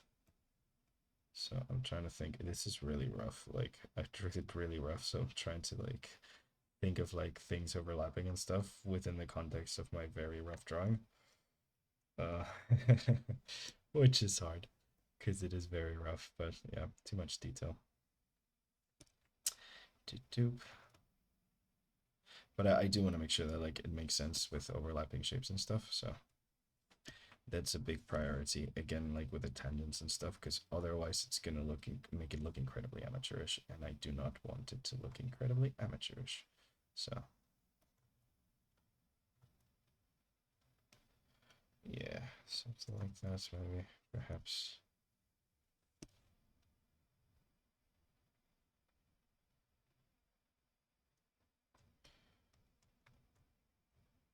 Hmm. Yeah, something like that. I think it feels weird, but I think it's like a pretty important point to like of focus here to like get right. So I want to make sure I do. Delete that extra finger. Something like that I think works quite well. And her pinky is just gonna and like be a bit straight here, I think, because otherwise it won't have time to bend. So yeah, something like that. Amazing. And then what we're gonna do is just take this stock up a bit, I think. Maybe like this. I'm trying to follow what like the shapes are suggesting. Something like that, I think. I think I want to add like a couple of like big leaves because I think there's going to be a lack of green otherwise with the picture because like, you know, we're focusing mostly on her and not like the plants. So I do want to add like a little something like that so we can make it like add a little bit of greenery in the whole thing. Oi, sorry. Just snap in my neck. Yeah, I think a little bit of greenery will definitely help there. Okay. Let's get down to business to defeat the Huns. Something like that. Let's make it less pointy and more rounded, and again, like mimicking the heart shapes with the bending leaves kind of feel. That's nice. Like again, I want it to be a little bit triangular, but I don't want to like look sharp, so I want to make sure I like round out the bottom of these leaves a lot more because it's meant to look cute. Everything here is very cutesy. So this is a very big, cute, round flower. Maybe we give this one a little bit of a notch.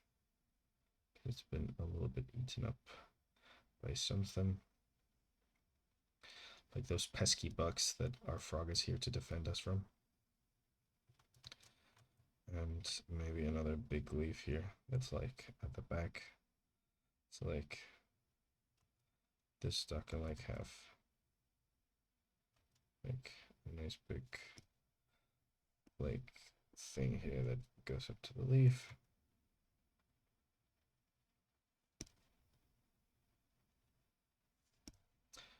This nice stalk right there.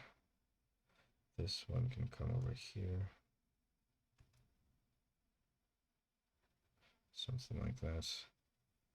This one over here.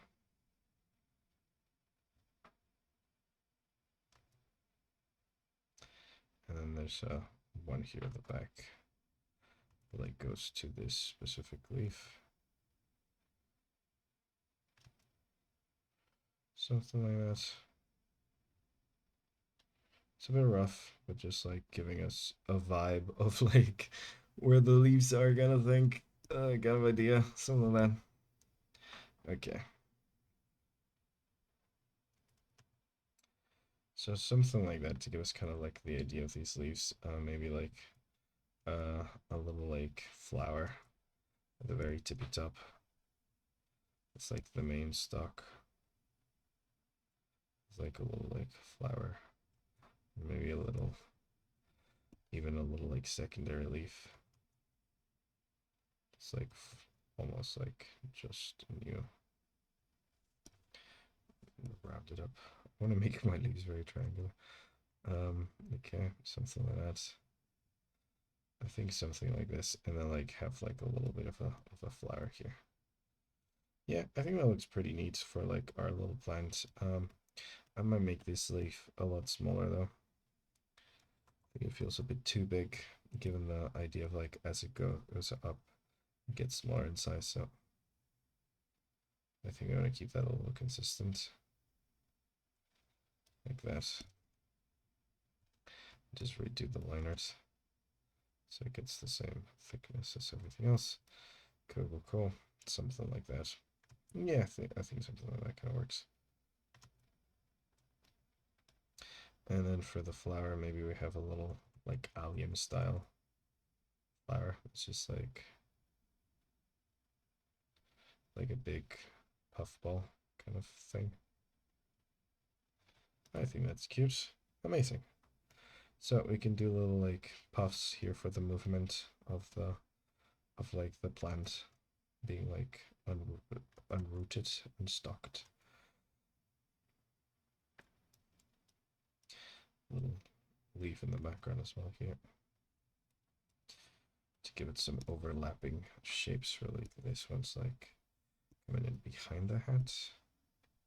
Give us some depth to this whole thing. I think that's cute. And then like of course the dirt that we already have here. We might add some like bits of dirt to this little guy. Well, nothing little about him, but you know,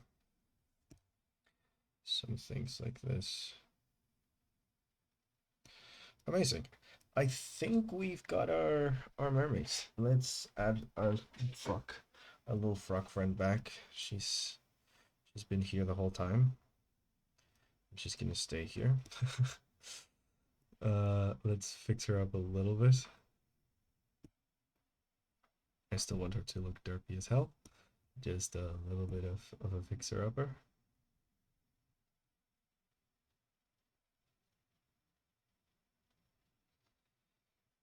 Like that.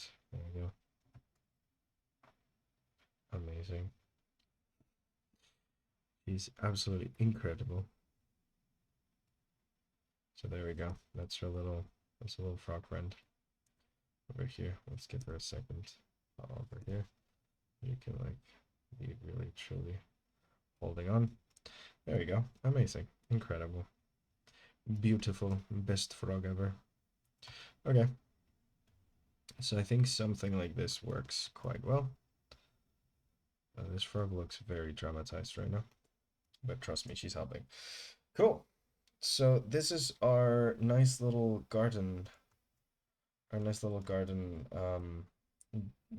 mermaid. Oops, I blended layers that I shouldn't have matched.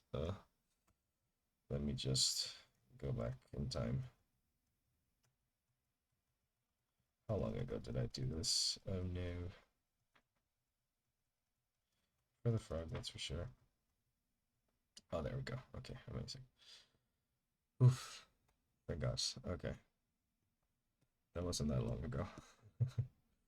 Okay, good, good, good, good, good. We didn't lose all of our entire amazing progress because I accidentally blended a layer I shouldn't have. Good, good, good, good. Although I think the wait, no, I did accidentally blend this one too, didn't I?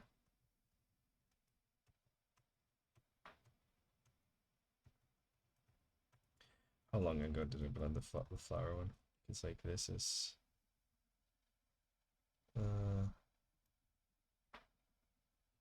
okay. This one, oh, it's not because it's blended. It's because I just okay. If I do this, how's that? Okay, that destroys that one. Okay, so it definitely blended it here some point. Do, do, do, do.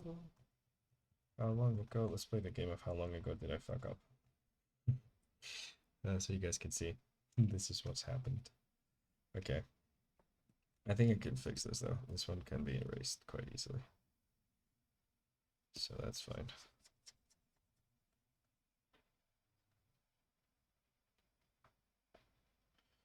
We just gotta come in here, do a little bit of this, do a little bit of this, a little bit of that. That's pretty fine. I think that's pretty reasonably easily fixed. Okay, cool. That's fine. I can live with that. And then our froggy friend gets to come home. Okay, cool. Okay, that's perfect. And then we add the second hand over here. She's holding on for dear life. Okay, that's fine.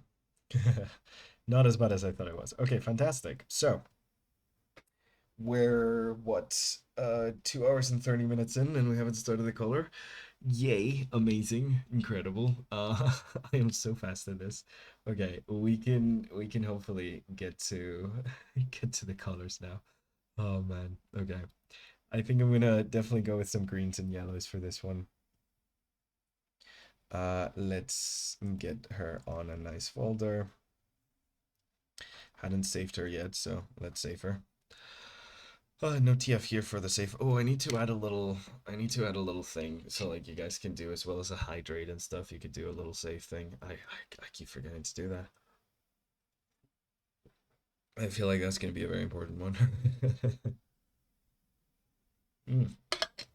Okay, incredible. So, yeah, I'm just gonna do a little bit of filling in the way I kind of like color these things is I don't usually use like a fill-in brush. I just like go in with white and just like try to color as closely as I can and then just lock that layer for the rest of the thing. So yeah, that's kind of what we're gonna do. And in the coloring, a lot of the time you find yourself having to like you know, match the decisions that you've made with some of the like messier lines, which I think it's a good thing to do in general. Like, things like this where it's like, is this one the real line or is this one the real line kind of thing?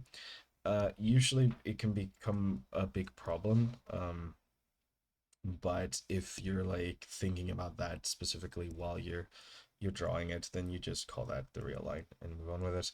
Again, not a problem if you are able to do clean lines, if that's something that's, to be honest, I like the messy line. Thank you. Me too.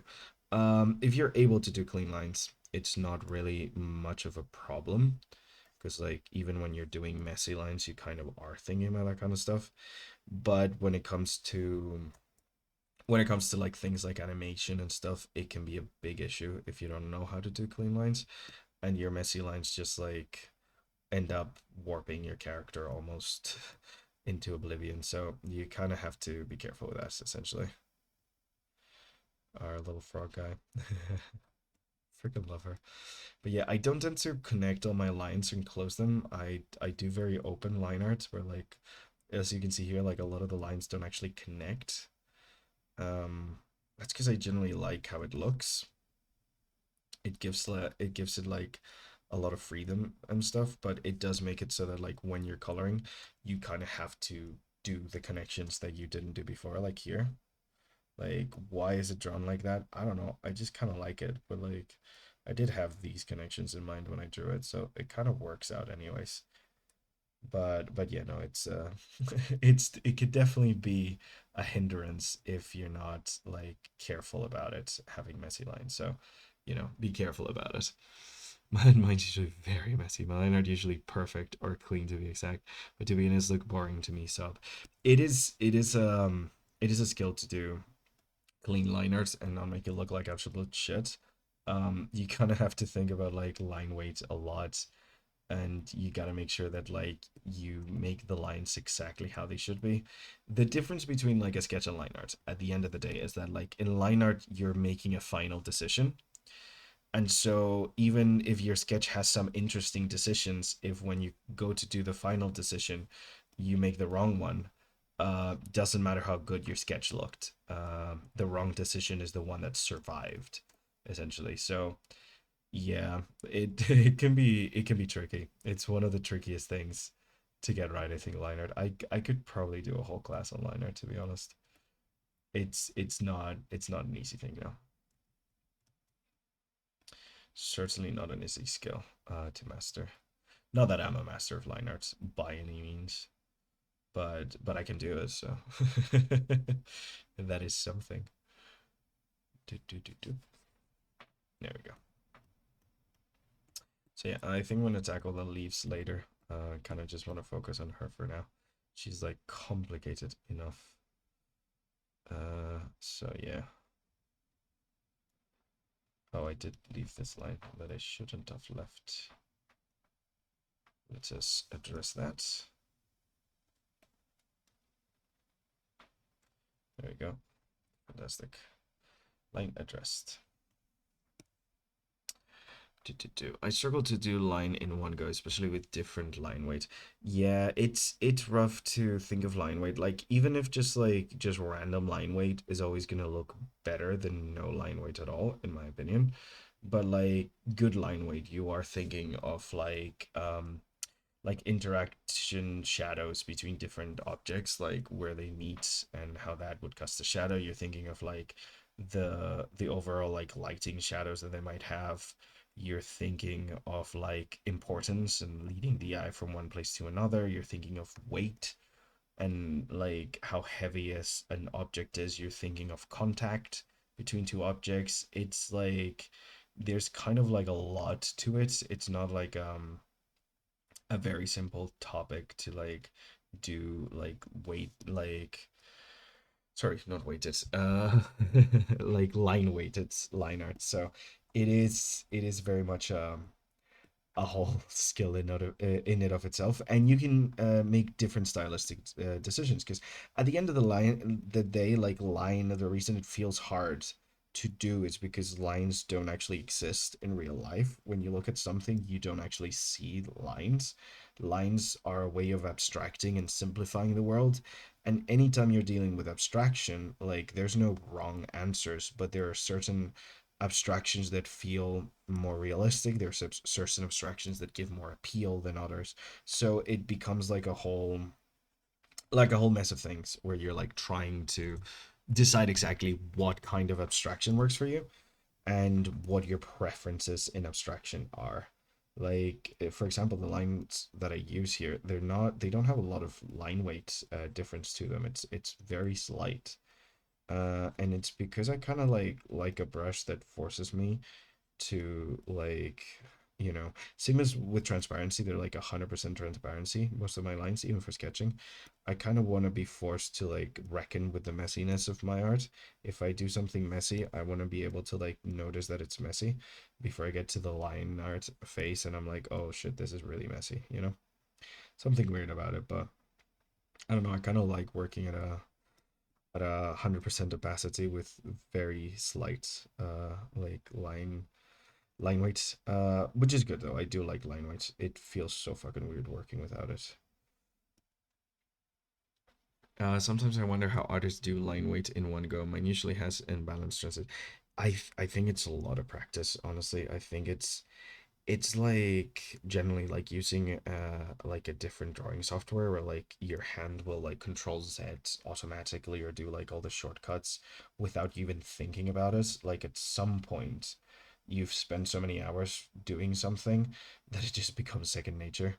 I don't think a lot of artists are actively thinking about drawing while they're drawing. We have moments of like stopping to think and a lot of moments of just like doing without thinking at all, because you kind of get in a flow state. Hey, thank you, my darling. How you doing? Go blow my nose.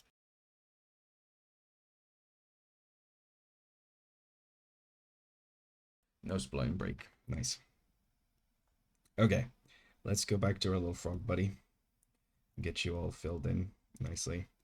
And let's give a little bit of work to the plant part. Like for example here, like I want to showcase the fluffiness, but I don't necessarily gotta like do this and like add fluffiness if I didn't want to. I could just let the line be the thing that guided it. In this case, I think I'm gonna, because I might as well. But like, yeah, it is like a case of like a lot of different decisions are being made. There's this series of books by this comic book artist, and I think they're called like How to Think When You Draw. They're quite useful because it really does make you realize that like a lot of like how drawing different things, like it's just breaking down the thought process that you put in, like that you're going through while you're drawing those different things. And then other people are able to just do it because again they have a lot of practice. Like you see someone like our good friend Jessie, like the way she draws a lot of her characters, she just starts and she just draws them. But this is someone that like spends hours and hours drawing hundreds of thousands of like poses of these characters. Like she draws them again and again and again and again. So yeah, she could just like sit down and start doing it, and it's not like a 100% thought thing where like you're thinking about what you're doing constantly, but like your brain is going in and out from like a flow state to like actually thinking about what you're doing and how you're going to tackle certain things.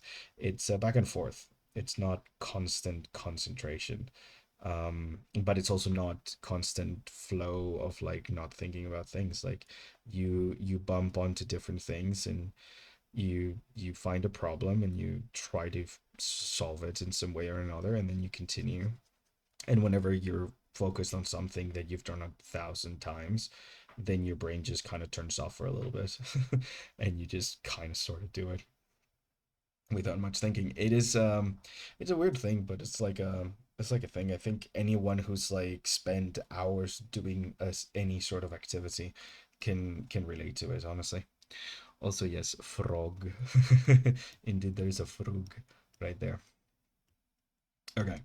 So now what I like to do, and I'll pop it here because I've shown this a lot of times, but just in case people are wondering how I tackle these things, I duplicate the line art layer, and then like essentially just lock it and paint it with white.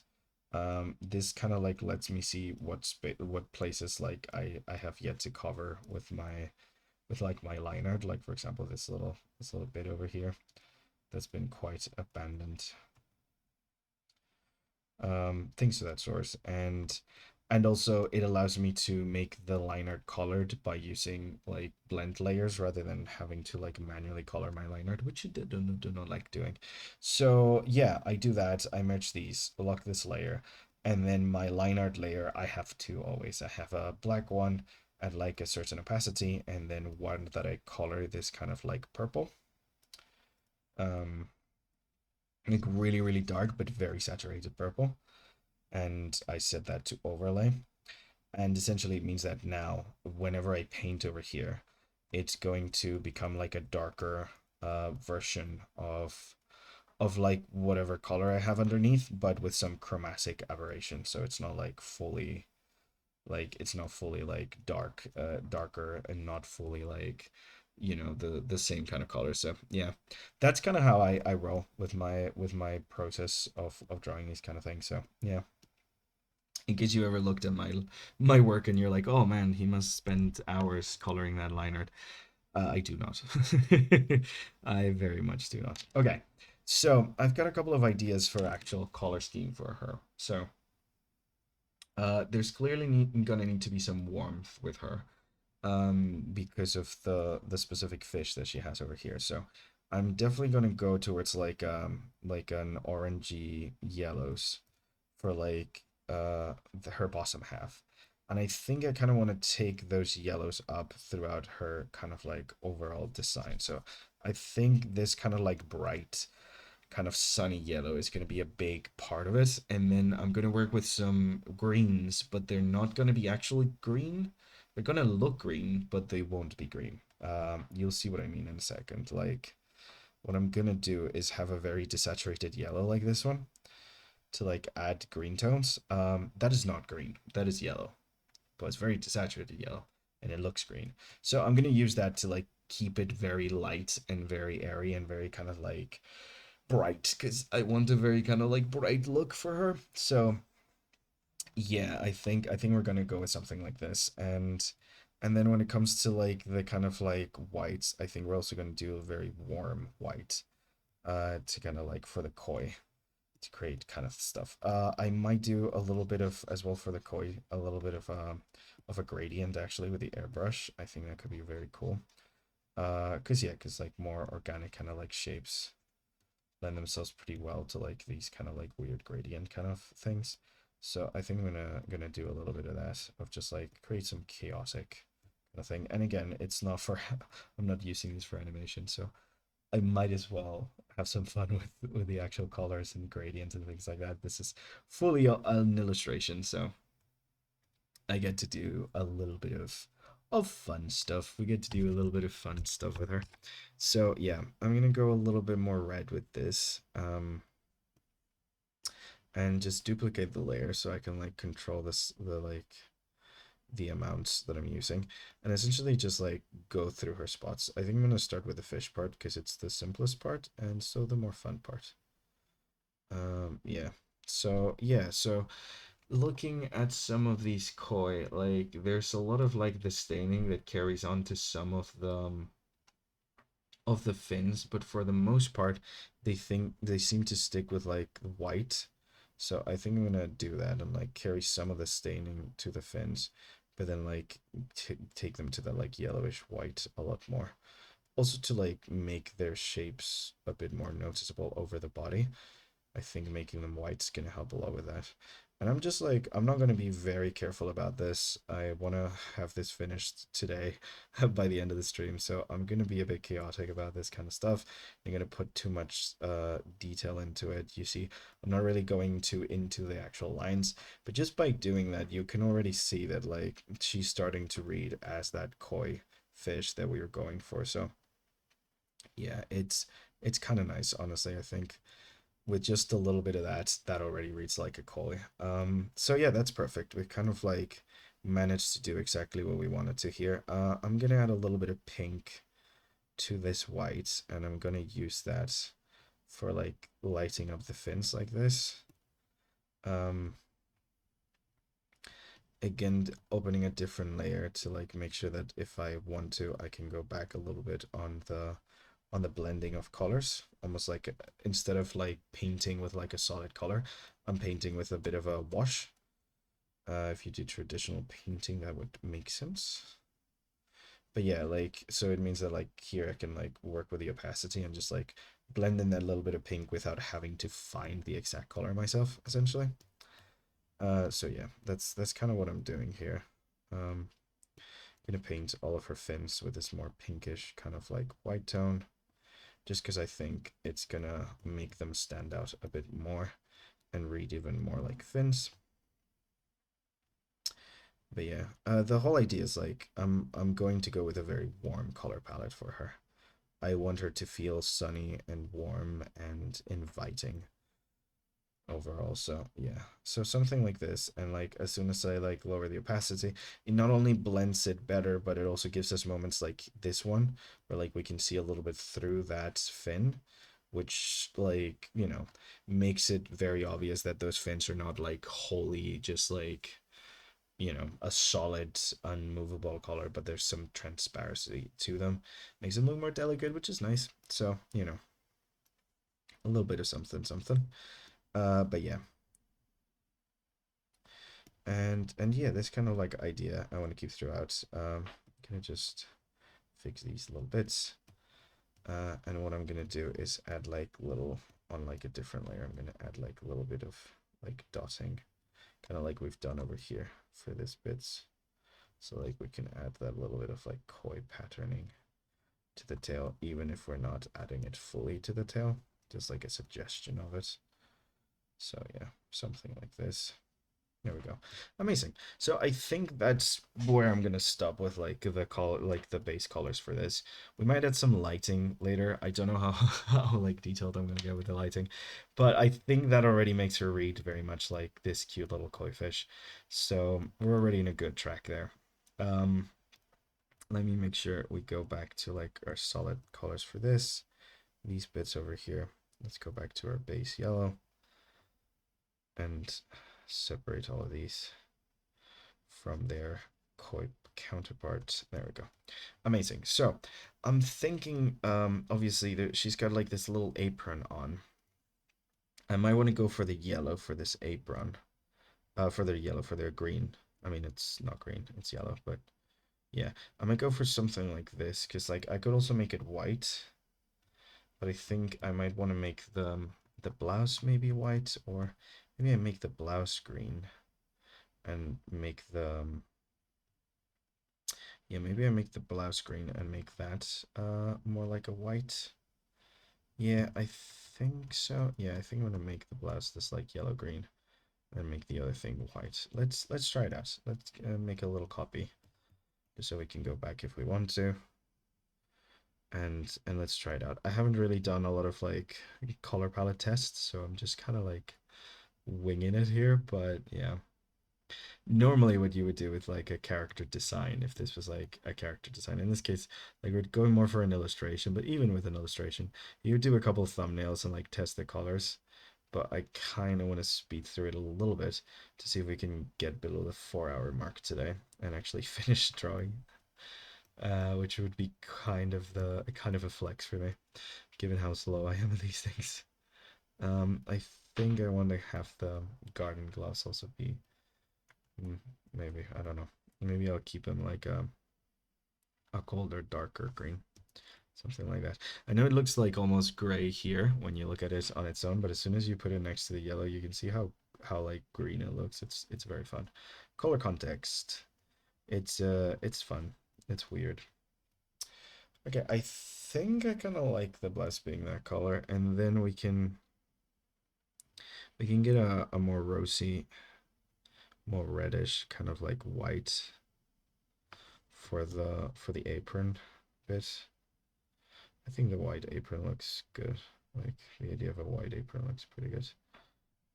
Let me just quickly block it out. This is like really rough.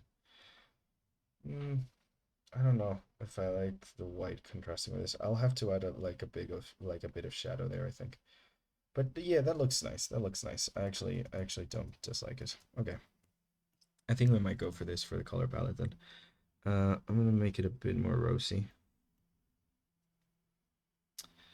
Maybe actually I could even make it a little bluish and make this our cold contrast color. How's this gonna contrast against the koi fish? Let us see, let us see. Again, you can see I'm not being very precious about the lines. This is kind of like a quick thing. If I was doing this for like a commission or like a specific illustration stuff, I might take a little bit more time and also do more variations and stuff. But I think with the whites, it does add some like interesting contrast.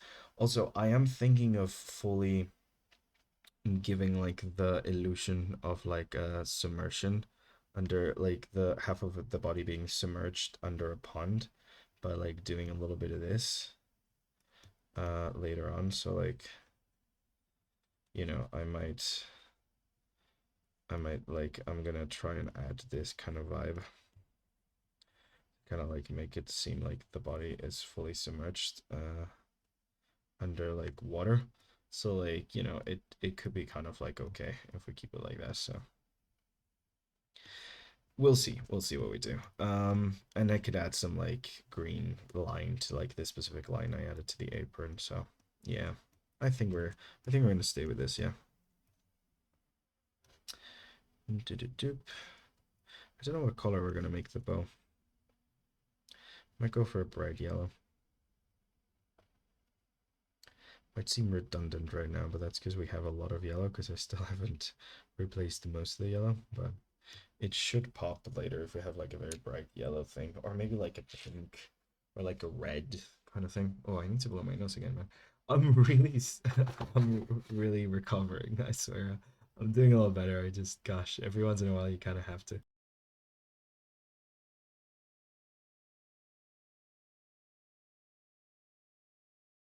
Okay, that's nice.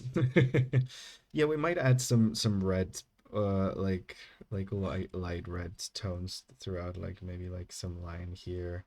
The bow might be red. This is why you plan these things out, and like the little flower maybe, because like this is gonna be almost a red thing. I think a little bit of red there should look good. Okay. Also, the red should also make the yellow look more green. So, and I think I'm gonna try and get almost green with like the actual color of the leaves. That's way too much green. Ugh, no, I don't know. We'll see. We'll see if it looks good. You gotta find that balance just because, it's a bit tough sometimes to get these these kind of like colors to meld within these color schemes. I might go a little warmer with the white. I think that's a bit too much. I could never. It's rough doing color schemes. I'm trying to keep it like quite cohesive here with like by making it all pretty warm and trying to keep it all pretty close to that warm tone. So, and we could do like shadows later like this to kind of like separate these elements even more and stuff like that. So like we'll be able to add stuff, but essentially like I'm sticking to this area. I don't want to leave this too much. Make it pretty analogous. Yeah, we might make her a redhead as well. A bit less saturated, I think, than this. Maybe something more like that. Yeah, I think we'll make her a redhead for sure. Let's actually do that now. Actually, why not?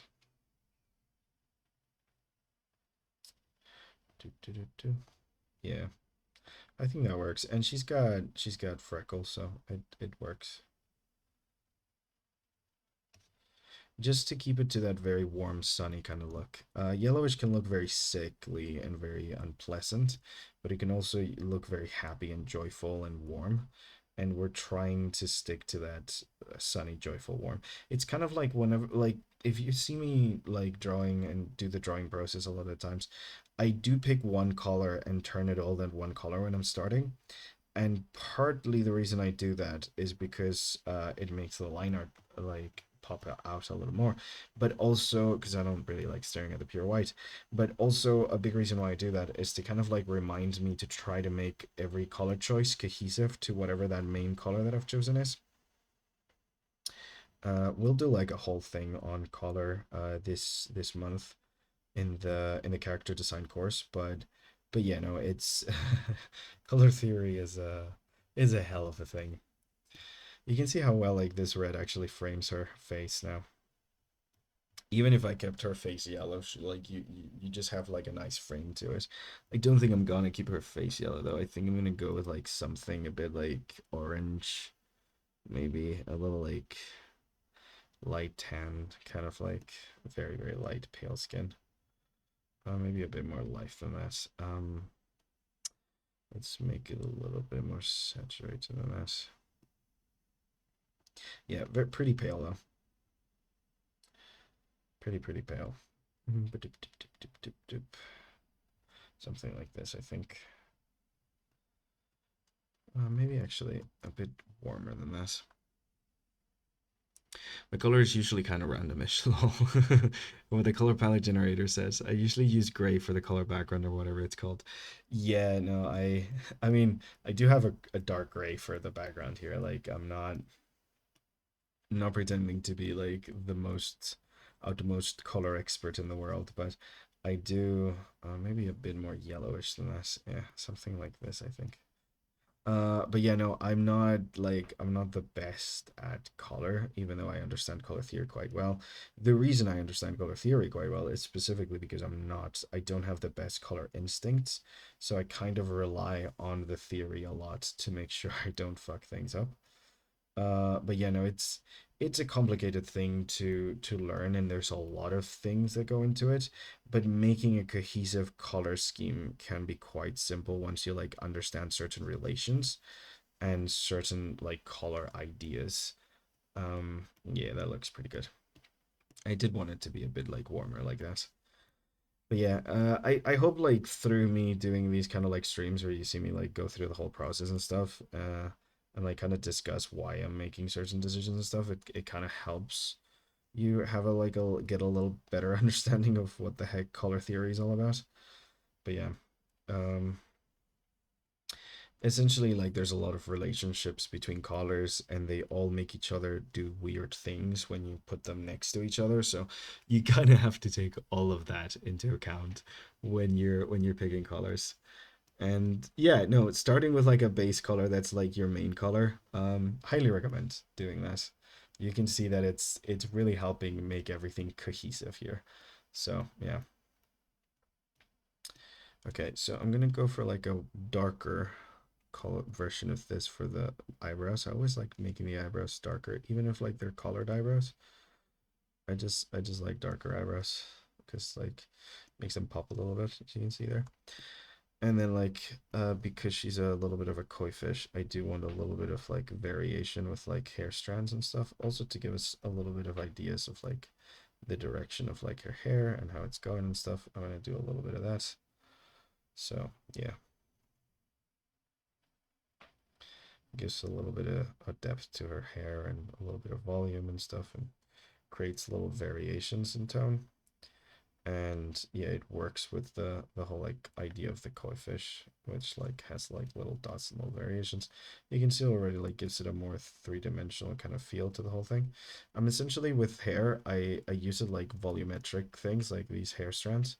I use it like when you do like if I don't know if you guys have done the peanut exercise, but like when you do this and like you're trying to create like these volumetric lines to define like the three-dimensionality of a specific shape, that's essentially what I'm using these hair strands for. Like I'm just using them to like define what I think this like shape looks like in 3D by like following also the direction that the hair strands I think would go to. So just by doing a little bit of that, you can see that it adds a little bit of variation, adds a little bit of chaos to her hairstyle and stuff. So it kind of gives you that like little koi fish vibe that I'm trying to go for. So yeah. Okay, let's finish the rest of her skin while we're here, actually. I'm just jumping from one thing to another, aren't I? So yeah. Do, do, do, do, do. Why does she have human skin but then koi skin? I do not know, but that is that is what we're going for. A lot of mermaids have that though. Not a lot of mermaids have clothes though. But I think the clothes look cool.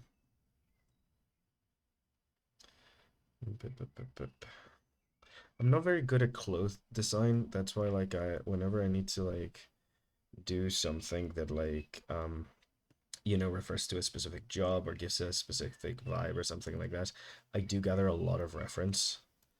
Because I'm not the most fashion forward person, so like anything that I can look at that can give me those ideas of like what shapes and what colors and what kind of like forms clothing can take that suggest specific visual ideas. Yeah, it helps a lot. Same sub, yeah. No, reference is your friend, guys. Especially if you're like me, and you're color inept. Reference is a very good friend. Let me I might make these, change these to be yellow later. I don't know. We'll see. It might actually turn them yellow. Okay, so for the straw hat, I'm gonna dull the yellow down a little bit, I think. Make it a bit more of a beige. Yeah. Also bring lightness kind of like up to her, like around her head and stuff. And then just give it a little bit of a kind of like straw pattern, the same kind of thing we did with the hair. Just these little bits over here. Kind of got overwhelmed by that color picket thing, the color fill thing that we just did. These bits got lost in there. But yeah, so like grabbing this kind of like yellow that we have over here and adding little bits of it to like reinforce these like ideas of strands of like concentric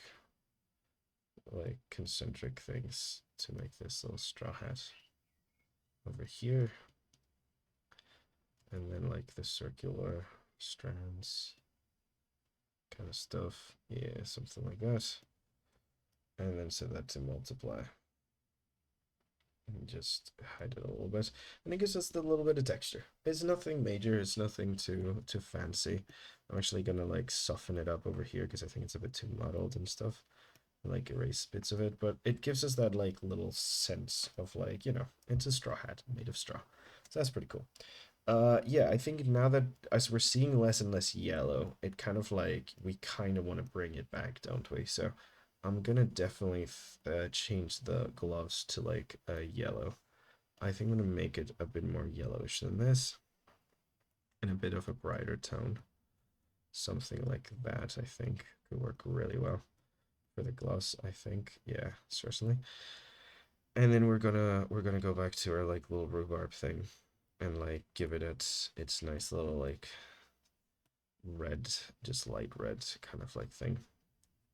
Is this technically pink? I don't know. I don't know if like pink is technically like a light red or like more of a light magenta, but this is a light red, so it's kind of like light red pink. But yeah, to give it that like heart shaped that makes it so cute and stuff.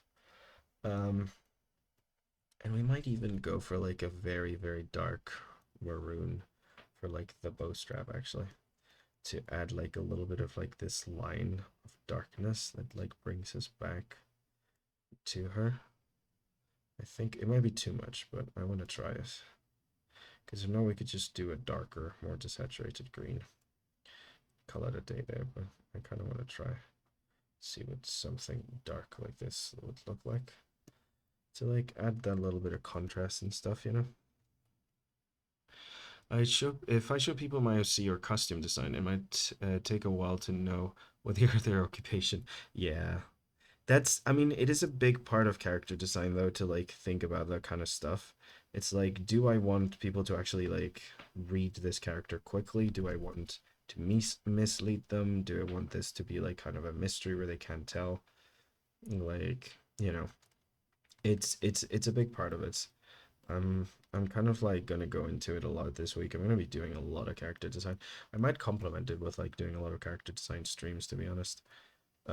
Just like when I'm thinking about something, I tend to keep thinking about it even after class. So like we might be doing a bunch of character design stuff on streams to complement the character design classes I'm running this month. We'll see.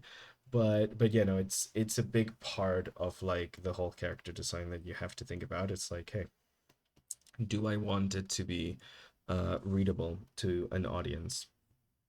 Where this character comes from, what their background is, what their job is. Like, is this an important part of the character that needs to be readable, that needs to be understood at a glance? So, like, doing things like using costume to kind of like denote profession is a big thing that we do a lot.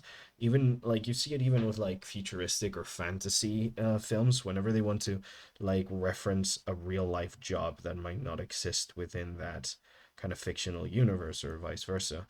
Like they really like take cues from the uniforms that we might be familiar with or relate to that job and then like adapt them to whatever universe we're working in. Like if I wanted suddenly like there's a hippogriff flying company in a fantasy universe and I want to draw I don't know, a flight attendant or a pilot, I might look at what the actual like dresses and like costumes of those are in like the real world and like adapt them to that fantastical kind of aspect. So like even though that's not a flight attendant, like you can read it as such kind of thing. So yeah. That's why I want to learn character design. Usually my character's too vague, unless being vague is the point of the character story, which usually the case for some of my OC still. Yeah, I mean that does happen. If like being a mystery and being vague is a big part of them, then yeah, it is a big part of them. That's fine. It's just if your goal is specifically to tell a very visual and clear story, I think knowing how to do that is a very big skill to have. That's going to help you out a lot. Clarity for me is very important in character design. Not that I always do it. Don't get me wrong. I'm not saying I do it constantly, but I just find it quite important. Um, yeah, like if you can't tell what you're looking at, especially because I've worked a lot in games concept art, and in a game, if you can't tell what you're looking at, you're fucked. Yeah, it's all about visual clarity, like communicating to the player exactly what is going on and who this person is and whether they're a threat or not is such a like important part of video game like character design that it's just essential. Like you couldn't really work without it. Like, you can make some cool looking like things, but they need to work within that context of clear visual communication. I think that's the thing I harped on and on about a lot when I ran the like character not character the like video game concept art intensive. It was a big topic that we went over again and again and again, just because it is such an important part of being a concept artist, to make sure that you can communicate things visually and clearly and quickly. So yeah, making allusions to existing shapes that we might be familiar with, allusions to existing symbols that we might be familiar with, existing color schemes, like we said, existing uniforms and dresses, things of that sort, is very powerful, because just by looking at something quite quickly, you can very fast, very easily and very fast understand what the heck you're looking at and what the heck you're interacting with. Doop. Especially the more like action heavy the game, the more important that is. Imagine like working in like a really like action heavy, fast paced game, and like you look at an enemy and you don't know what it's gonna do to you or how to dodge it. Like, yeah, animation goes into that too, to be fair, but yeah. Okay, that's pretty nice. I think I'm liking her color scheme overall. Let's continue. There's like a bunch of details that I want to fill in. I tend to have like my big color choices be for like whiter things, and then when like I'm adding details, they tend to be either like more desaturated or just like copy pasting colors from somewhere else in the design, because I don't want to add too much color, too many like complications to like a color scheme. So like a lot of the time when it gets to like smaller details like this, I will be grabbing like existing colors and like using those as like part of the design and stuff. So yeah, it's a big part of that. So like for example, for the like metal here, I might take a look at this yellow and like darkening it a little bit. Again, desaturated this green yellow, and use that, like, just because it's a gray, it's a metal, it's fine. I don't want it to stand out too much, but I want to make sure it's not too cold so it doesn't feel too out of place. I make it a little bit darker actually. Something like that. Yeah, that's nice. But you see it's very greeny, so like it still fits within this like established color scheme. It's like not greeny, but like yellowy. Because again, this is not green, but it does look like green. Like desaturated yellow is just green in the right context. Yeah. So yeah, okay. So we're gonna add a little bit of like a fade out here, to maybe like a little bit of an orange, just with like the airbrush, just a little bit to the roots. I might get here and get like a little bit of a brown, which is just a desaturated red in this case, to like the bottom of that, and maybe even use this kind of like earthy brown for like the bits of dirt that I added throughout. So yeah, maybe make it darker over here. Maybe more orangey, just to give it a little bit more contrast, make it fit in a bit less. Yeah, that's nicer. So yeah, something like that. And then we can add the same kind of like brown color to the dirt over here. You can see we're using a lot of very warm tones, and I think that just fits the vibe of this character so well. She is warm in it of herself, like she's a very like happy go lucky kind of character, but also like adding these kind of like warm colors also allows us to, oh sorry, to bring her to like that sunny kind of like disposition and that earthy groundedness kind of vibe. So yeah, I'm just gonna add a little bit of a shadow there. Yeah, nice. So just to give her a little bit more definition here, using the same color as like the bow, maybe here for the sleeves, for like these little sleeve wraps might be interesting. They're gonna be too close here, and it's gonna create some ambiguity. So what I'm gonna do is like lower the opacity and just make it a darker version of that, like a lighter version of a darker version of this color, lighter version of that. But otherwise, it would add a little bit of ambiguity there. So clarity, very important. We want to keep that clarity there. So yeah, I think something like this works pretty well, and I need to get another kind of like green color. It's for the leaves the leafy part over here. This one, we might start with this one and then like transition it to something a bit colder, just a tad colder. Not too much colder, but just a little bit colder. So let's see, because that's looking pretty good. But if we like go a little bit colder and a little bit brighter like that, let me just give it a little bit like that. Yeah, I like that. We can create a little bit of that over here, and then use the actual tone to like to fill in more of the shadowy areas, like the leaves that are hidden in the back. That kind of vibes. Yeah, so it creates a little bit of depth. And honestly, that off-white looks pretty good there. So I think instead of bringing a very bright color there, I'm just gonna go with white. I'm just gonna go with this. I think that looks better. I know it's not a pure white. It's like this yellowish kind of like white that we've used for the apron. But I think it looks very nice. It's like a little point of interest without being too, like taking too much away from like the head. Like the darkest to brightest contrast is still in the face. So like that's the first thing you're going to be looking at. So yeah, that's kind of an important thing. We want to keep that.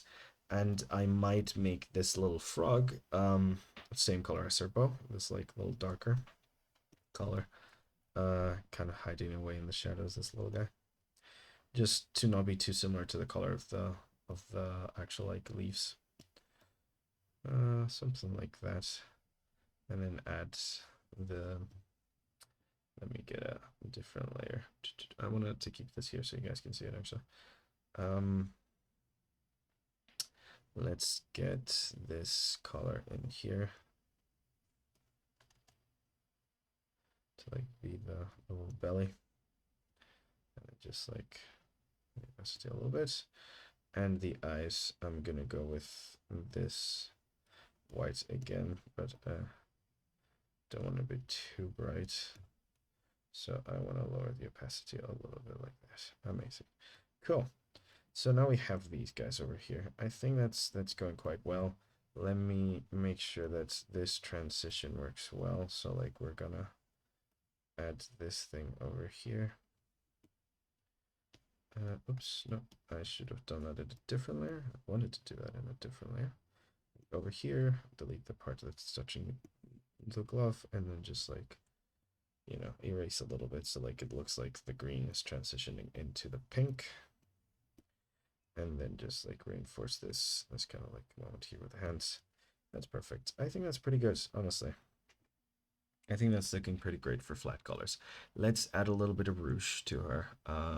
Always to make things look more alive, especially skin, you want to add the blood vessels underneath. So in this case, she's got red blood. So we're going to add little bits of rouge. I forgot to color the ear. Gosh darn it. Boop, boop, boop, boop, boop, boop. There we go. Here we go. Amazing. Incredible. Such skill, such precision. Yeah, so a little bit of like this rouge, essentially. And what I'm going to do is set that to multiply and lower the opacity a lot, but just keeping it like that, I think it's pretty nice. I like doing it with like the little spray thing. I did that in the wrong color, didn't I? Okay. Yeah, I like doing it with this little spray thing, and then I could just erase anything that's like outside of the bounds. But yeah, something like that to the like little cheeks, a little bit to the elbows, because like those are gonna be always a bit red from like laying on things and stuff. Yeah, something like that, and then set to multiply, lower the opacity a little bit, and you get that little nice little rouge kind of vibe. And I really like making my noses red, so I'm gonna do that just cause it's a stylistic preference, not cause all noses have more blood flow, but just cause I kind of like the way they look. So same thing, multiply and just keep that a little like that. I just think it looks cute and I think it's nice. So yeah, we're gonna give her a little bit of color to the thing. This is where I come in and I'm like, okay, do I want to? Because the thing about the white of the eyes is that it's a really good way of like leading your like viewer towards your character. So I'm gonna try it and see what it looks like with like my usual eyes. But I'm kind of loving the simpleness of like the little dots. It does have a more childlike look with the dots because it does feel more like a child's drawing, but it doesn't necessarily look bad with like actual eyes. I don't know. I'm gonna do it in a different layer just so we can like turn it on and off, I guess. So yeah. Let me get a pretty dark red to do the like the little eyelashes and stuff. Do something like that. Something of that sort. And then same here, like the eyelash coming in here.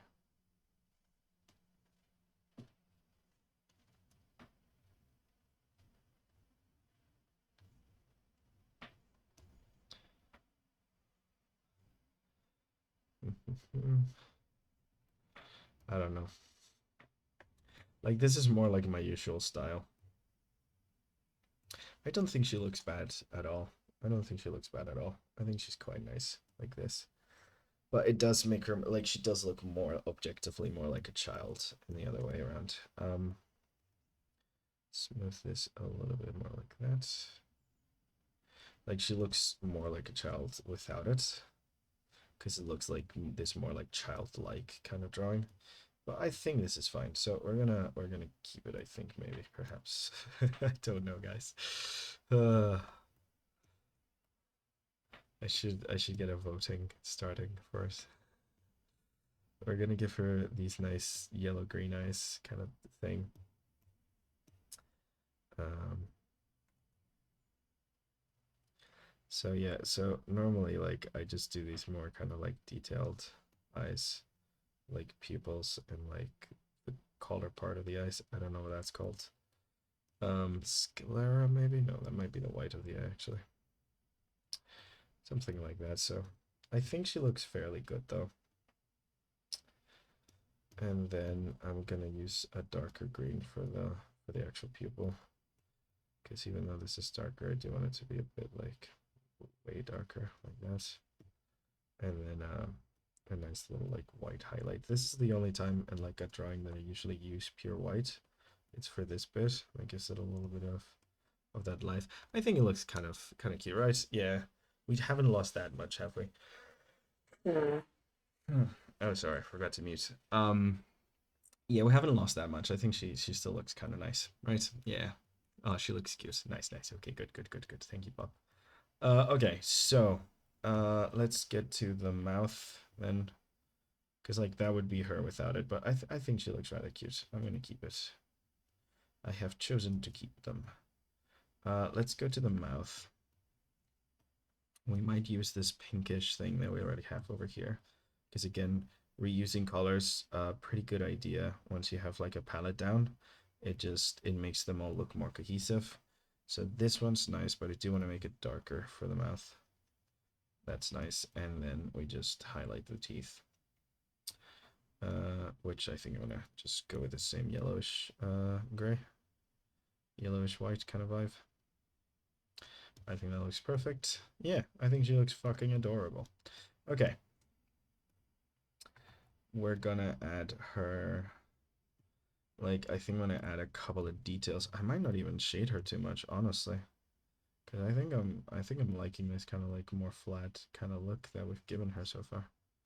So like I'm gonna add these like little like details to her shirt, I think, because then I can do the opposite here and bring this green to her apron here at the bottom. So bring this over here essentially to kind of like bring the green down into a moment where like it won't actually compete with the green shirt like that. And even like bring this like that, like give it a little bit of a fluff here. That's nice. I think. Let's see how that looks. Bloop, bloop, bloop. See, this is why I would never animate there. Yeah, that looks really nice actually. That slaps. Okay, cool. So what I'm also gonna do here is I'm gonna do like slight shading, just of the fact that like one thing is in the back and stuff. So I'm just gonna grab a new layer, grab this same color, make a way freaking darker, more greenish version of it, and then just like cover all of this in it, and then set that to, actually that's kind of the perfect color, never mind. I'm just gonna keep that, and probably use this one for like here in a different layer, because this is too dark. But like use that thing, and then there we go, to like imply that. Amazing. I think that looks nice. Okay. Let's add this bit of white as well, which isn't white, but this bit of white over here to like the bottom of her shirt. That's nice and cute. And she's got like that big bow and stuff. I think she's pretty freaking great right now. I don't I don't really feel like shading her too much, I'm not gonna lie. I'm kind of happy with how she looks. We're gonna give some bright highlights to her little frog body though. Like over here. There we go. Like a little bright little highlight over there on the ice. Looks so sad.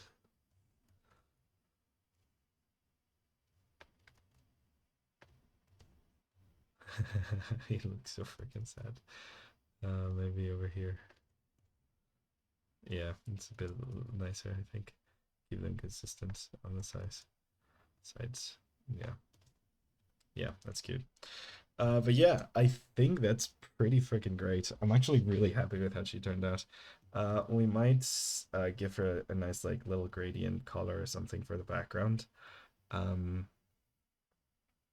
let's create a little like maybe add a little bit of a like a almost blue green, kind of like a very light color maybe, something like this. Yeah, that's kind of nice. Let's see what an actual blue sky would look like. It's too blue. Something like this, and then maybe mix it with like a fake green yellow thing. Yeah, maybe like that to lighten it up a little bit. Make it a bit more warm. Something like that. I think that looks pretty good. And we're gonna try and do the water thing. I think we're gonna call it today at the water thing. We're gonna try to add a little bit of a water line to her. I think she's fucking adorable, honestly. One of my best designs in a while, I generally think. I generally think she's one of my best designs in a while for sure. At least this is one of the ones I like the most in a while. So what I'm gonna do here is I'm gonna get this kind of like dark bluish green and turn her entire thing to this dark bluish green. I wish I could draw like that. Oh, thank you, Pop. You can. It just takes a bunch of years and learning the right things, and you should be able to draw like this. There's nothing really magical about it. It's just kind of understanding a little bit of what you're working with, really. Okay, so the hand is going to be outside of the water, but like this all is going to be kind of like inside of the water. So yeah, so I want to have her like kind of like half inside of the water here. Let me go to the erasing color kind of thing. Yeah, something like that. So the apron is gonna be kind of like half floating like that. That's kind of why I drew it like the way I did, with like that little bit of weird tension to it kind of thing. This is gonna be like that. The fin's gonna be like half out like that. I think that's pretty good for like a thingy. And then we're gonna add a little bit of darkness in 2 hours. In that hour, I'm still my sketching face. Yeah.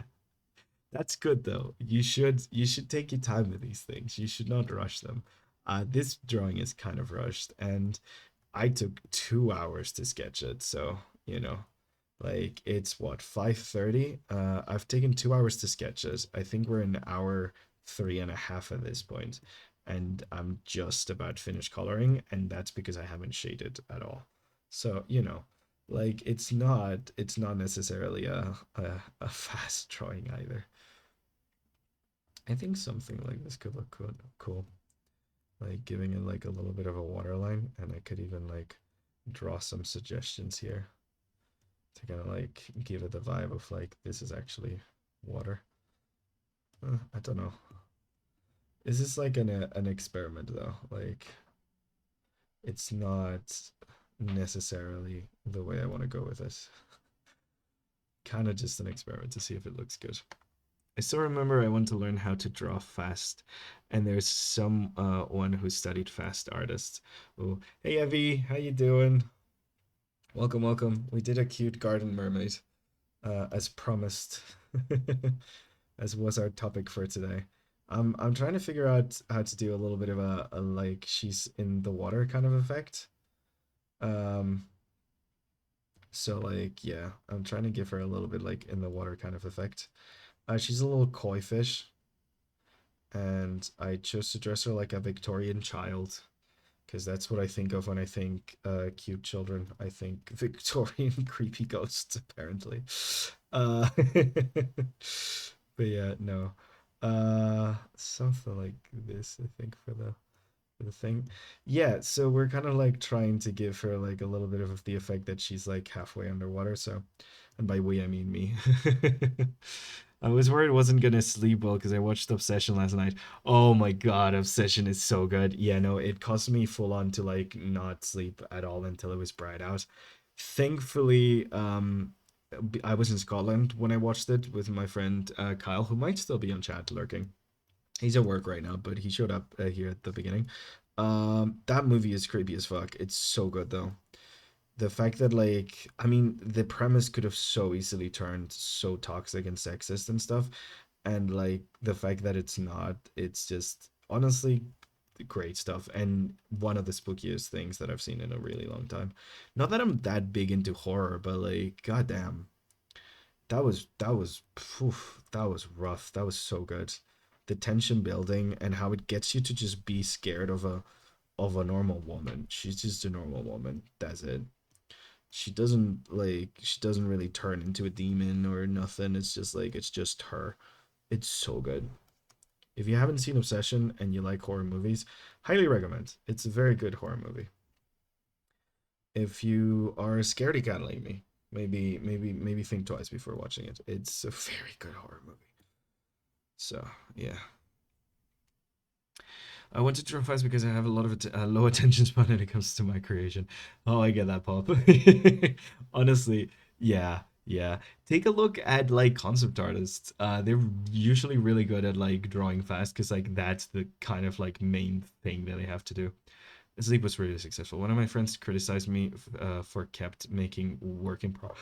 Oh, like whips. You keep like starting them and never finishing them. Yeah, I don't have that many work in progresses, but I do have a bunch. It's because I kind of, I mean, I have a little bit of that ADHD, and I kind of refuse to like get up and do something else until I finish the thing that I'm currently doing.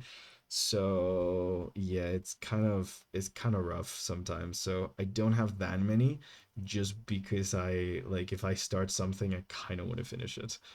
So yeah, it's not.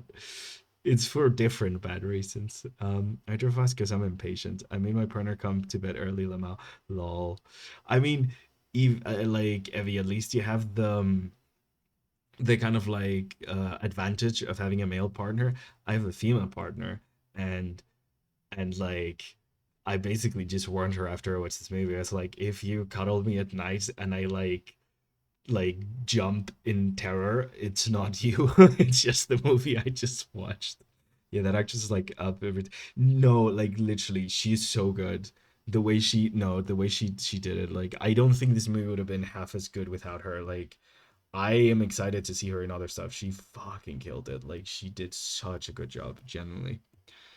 You know, they're kind of my motivator to finish my whip slow. Good, good, good. You need mean friends when it comes to art. It's good. I don't. I mean, it kind of depends on your personality, but I don't appreciate people who tell you that everything you do is fantastic all the time. I like people who tell me where I'm doing things wrong so I can like improve them. So I'm a big fan of like mean art friends. That's definitely something I want.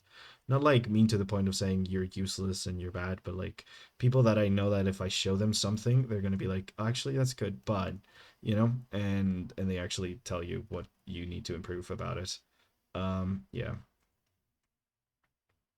that's 100% my preference when it comes to art friends. I want people who actually tell me what the heck I did wrong.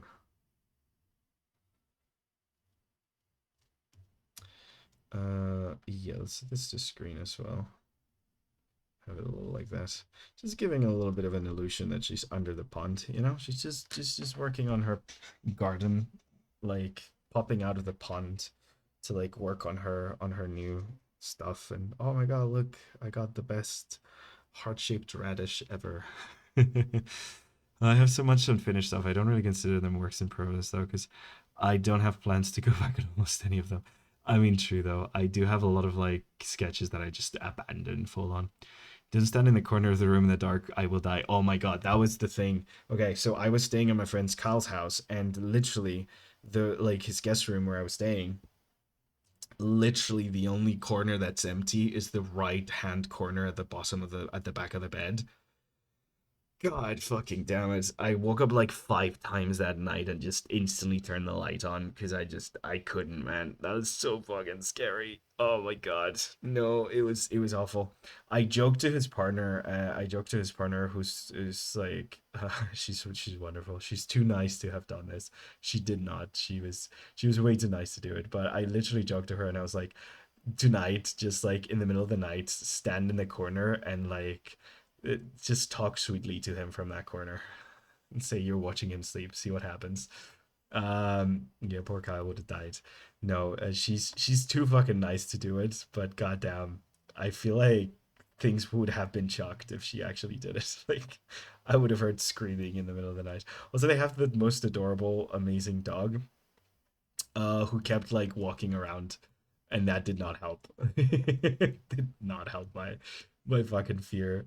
God, she's a great dog. She like I just kept opening the door to make sure that it was her that was walking around the house, but fuck me, that was a rough night after watching that movie. I kind of hate Kyle for taking me to it, but I also love him because it was a hell of a fucking film. But yeah, to be honest, I understand that my friend doesn't want to break my heart, but sometimes I need legitimate criticism. Yeah, I get that, Bob. I also understand that they don't know what to criticize. That is true. That is true. Sometimes, like with people that don't do art, it might be hard for like to get criticism for them, and you might also like have trouble like understanding exactly what they mean when they give you criticism. But I don't think that invalidates the criticism though. Like, for example, all the time I just show stuff to like my family members. Like I just show a thing to my mom, and she kind of tells me what she likes and doesn't like, and she's like not right about it. Like she doesn't know enough about art to actually know what she's talking about. But I try to understand why she's saying those things or where she might be coming from when she like gives specific criticism. And I think that's where like the gold is, like trying to actually decipher, hey, what do you think they mean when they say this? Like, oh, it looks too like this, it looks too like that. Like trying to understand what exactly they might mean by that, and like what you can change to like, it's hard, like it's a very big exercise on listening and asking questions and stuff, but like yeah, because like they don't have the vocabulary that we do, because you know that their entire lives don't revolve around art and drawing.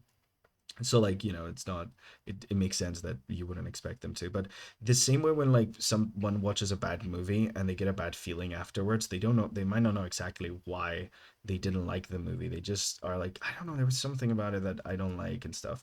If you keep asking questions, a lot of the times you will get to those like interesting answers that are kind of like gonna give you that feedback. So like worst case scenario, even if you don't have any artist friends, you still can get very good feedback.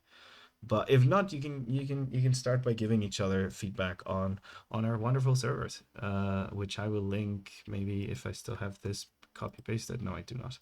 Okay, 1 second. uh, server invite copy. I am very professional. Go back to OBS and post it there. Yes, fantastic. That's linked to our thing. Everybody here is already in it, but it's just in case. Yeah. Lama, please torture me. Cry in the corner, Lama. My partner is terrible with crits because he will point out something that needs improvement, but he won't know how to describe it. Yeah, no, that's the thing. Like it's hard. Like it generally is hard for people who don't have like the language of like art criticism to give art criticism. But that doesn't mean like it's bad. You just have to like kind of like dig through that criticism until you find the nugget of what the heck they're talking about.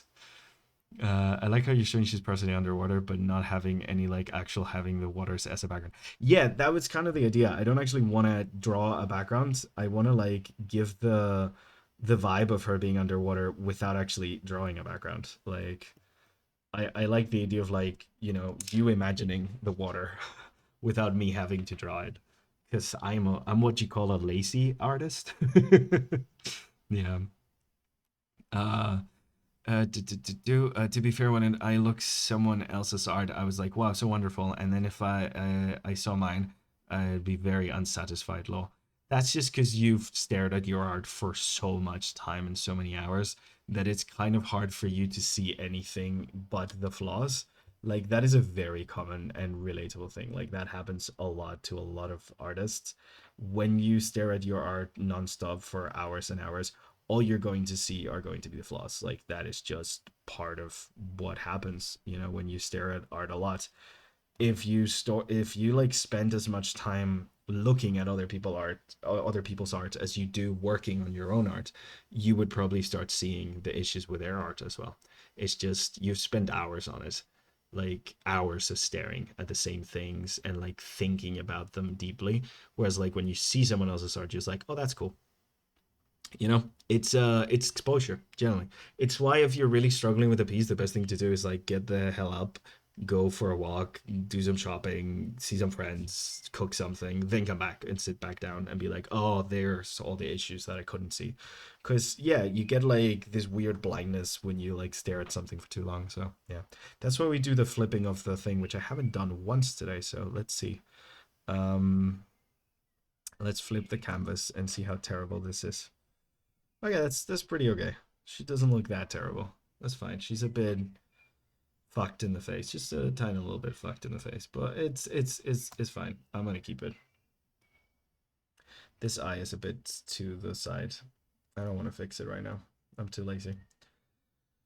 Okay, so I think I'm just gonna add a little bit of yeah, I can fix it. I can fix it. I'll fix it. I can fix it. There we go. And then I just need to do that same with the line art. Yeah, easier said than done. Okay, move the line art to match that. And then move this line art to match that as well. There we go. Okay, fine. Fixed it. I actually did fix it. I wanted to do something else, which was the dirt. I think with the like going back and forth thing where I thought I blended all the layers together accidentally, I kind of forgot that I had some like bits of dirt hanging out from here, from like this bit, and I think those would add a lot. So I'm just gonna like kind of like add them like roughly right now. Uh, yeah, just like that. So, and then just do the line art on top of myself. So just manually. Doop, doop, doop, doop. Not actually using blending anything, just like this.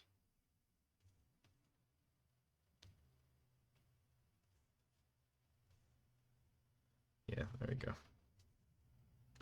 Something like that.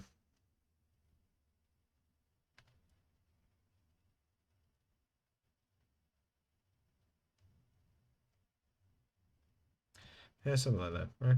Yeah, there we go. Is that too much? I think that might be too much. Maybe we move this a little more to the bottom here with the roots so it doesn't look as symmetrical. I think that's better. Although you're sticking around there. Yeah, I think that's better. Yeah, that's definitely better. Okay, cool. Nice. So this is kind of our yeah, this is kind of our little gardening garden mermaid. Let me let me blow my nose and I'll answer the last comment.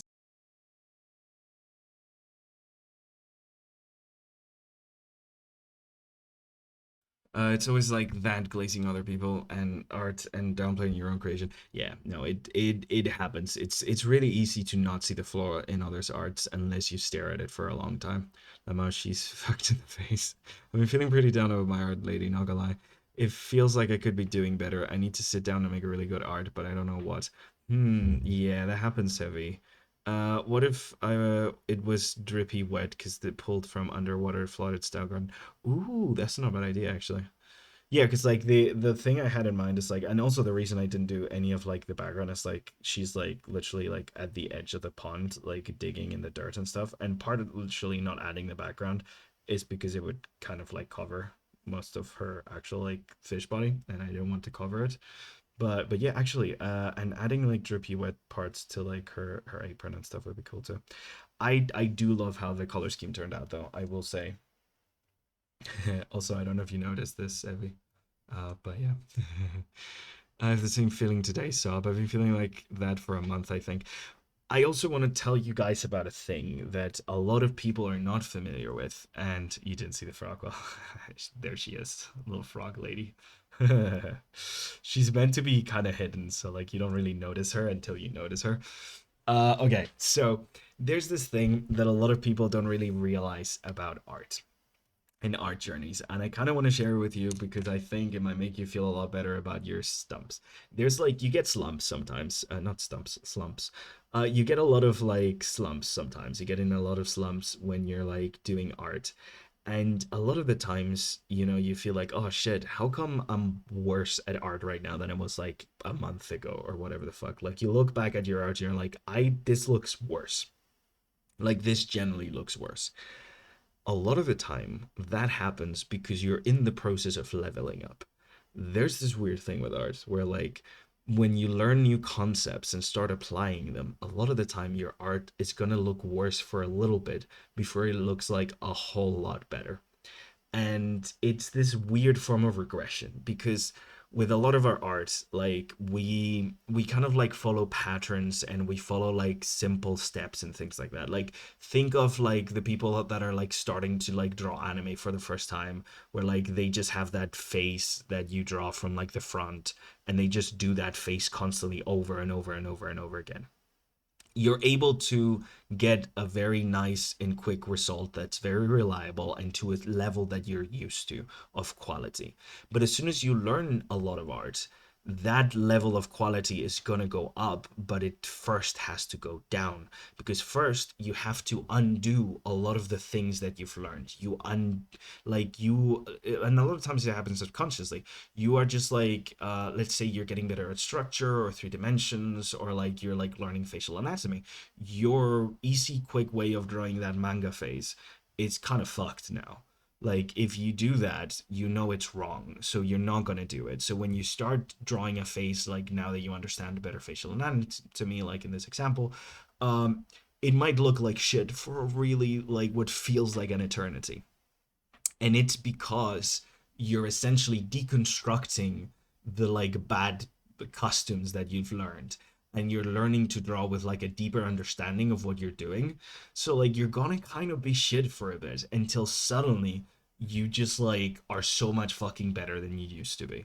So like if you generally feel like your art has been like on a slump or a really like shitty thing like lately, I know this sounds very silly, but like sometimes it's just pushing through and keeping on, and suddenly you're gonna just like see a really big difference in your art. Like it's happened to me so many fucking times. Like it's happened to me generally so many fucking times. Where I'm like, why does this look like shit? I used to draw better last week. It was gorgeous, and then this month has been like all fucking shit, and it lasts like 2 3 months or something like that, and then suddenly you do get a lot better. It does happen a lot because of that. I need to watch the replay later for the water effect. Oh, hey TF, how you doing? Oh no, stupid work. Oh, well, now that you're here, let me remember to save. Hey, nice, subscribed. Woo. Yeah, we the water effect is actually pretty simple. I kind of just like did the layer on like a multiply with a little bit of a gradient. Like it's just this set to multiply with a little bit of a gradient and then adding like a little bit of the border. I didn't really want to like do an environment, but I wanted her to like showcase the fact that she's like coming in and out of water. Like she's not an underwater gardener. She's like gardening from like her little pond. So yeah. Hey Carcaccio, way hey, how you doing? Everyone's showing up as soon as we wrap up. Why does this always happen? Oh my god. Should break before I need to work again. Oh god, sorry TF. Oh my god. But yeah. No, yeah, this is our little gardening, our little garden mermaid, based on a little bit of a koi fish and this kind of like cutesy idea of kind of like a young gardening lady from like the Victorian era or something. Yeah, no, looked at a bunch of gathered a bunch of reference, but I think I'm pretty in love with it.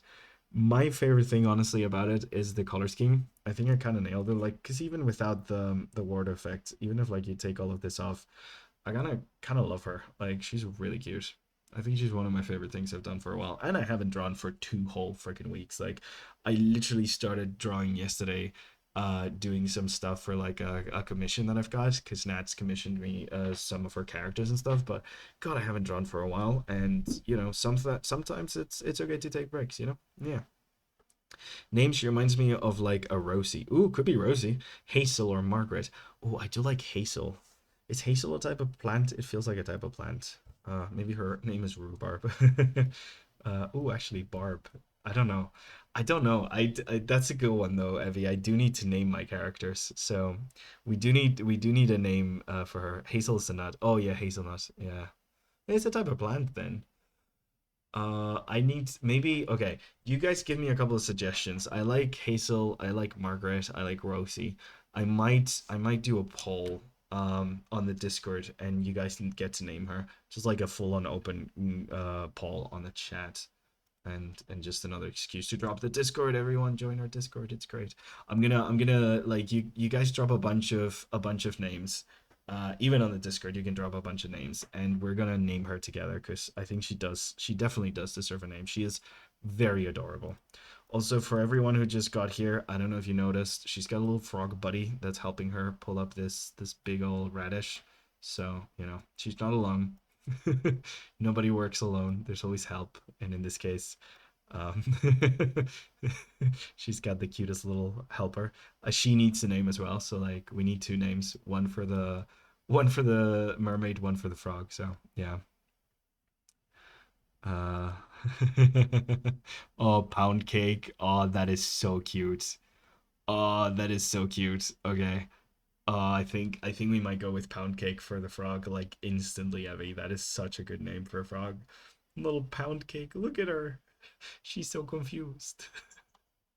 Yeah, we might go for that. Also, pound cake got censored. I need to prove that. That is very funny. Is pound cake an insult that I don't know about? Maybe. I don't know. It might be a slur that we just don't know about. But yeah, there you go, guys. We got a little garden mermaids. I was not sure this was gonna work out. I was not sure I was gonna be able to make a garden mermaid. I kind of just like wrote a bunch of random contradictory character prompts for the poll this week. Didn't think too much through them, so I'm really really glad she worked out. Caraccio, your art style is so sweet. I like it. Thank you so much, Carcaccio. Thank you so much. You could check out more of my stuff. I post some stuff on the Discord, but I also have social media. What social media do I have? I think might have Instagram linked on this. God, I'm so fucking bad at social media. Honestly, I'm more present on the Discord than I am on social media, but yeah. You can check out my stuff. I've got a bunch of things up on the VGen, and I think I have a DeviantArt actually. I haven't posted there in a while. Oh man, I think I have socials. Yeah, I have socials. I just neglect them. They're like they're like a child. I just went out for the milk and I just left them there. Oh, my poor socials. Anyways, with that weird analogy, Thank you very much, everyone, for showing up today. We kind of did something really nice. I'm generally, I think this is one of my favorite drawings I've done lately. I'm very, very happy with how she turned out. So, thank you very much for showing up. Thank you to everyone. I will see you all next week, next Thursday. I'm still not sure what we're going to be doing next Thursday, but I will be posting the poll on Wednesday like I usually do for you guys to vote on what the topic is going to be on our Discord. And also, just a reminder for anyone who's interested in classes, our first class of the year is going to start this Sunday. So look at the Patreon. Wait, let me actually. I can get linked to Patreon.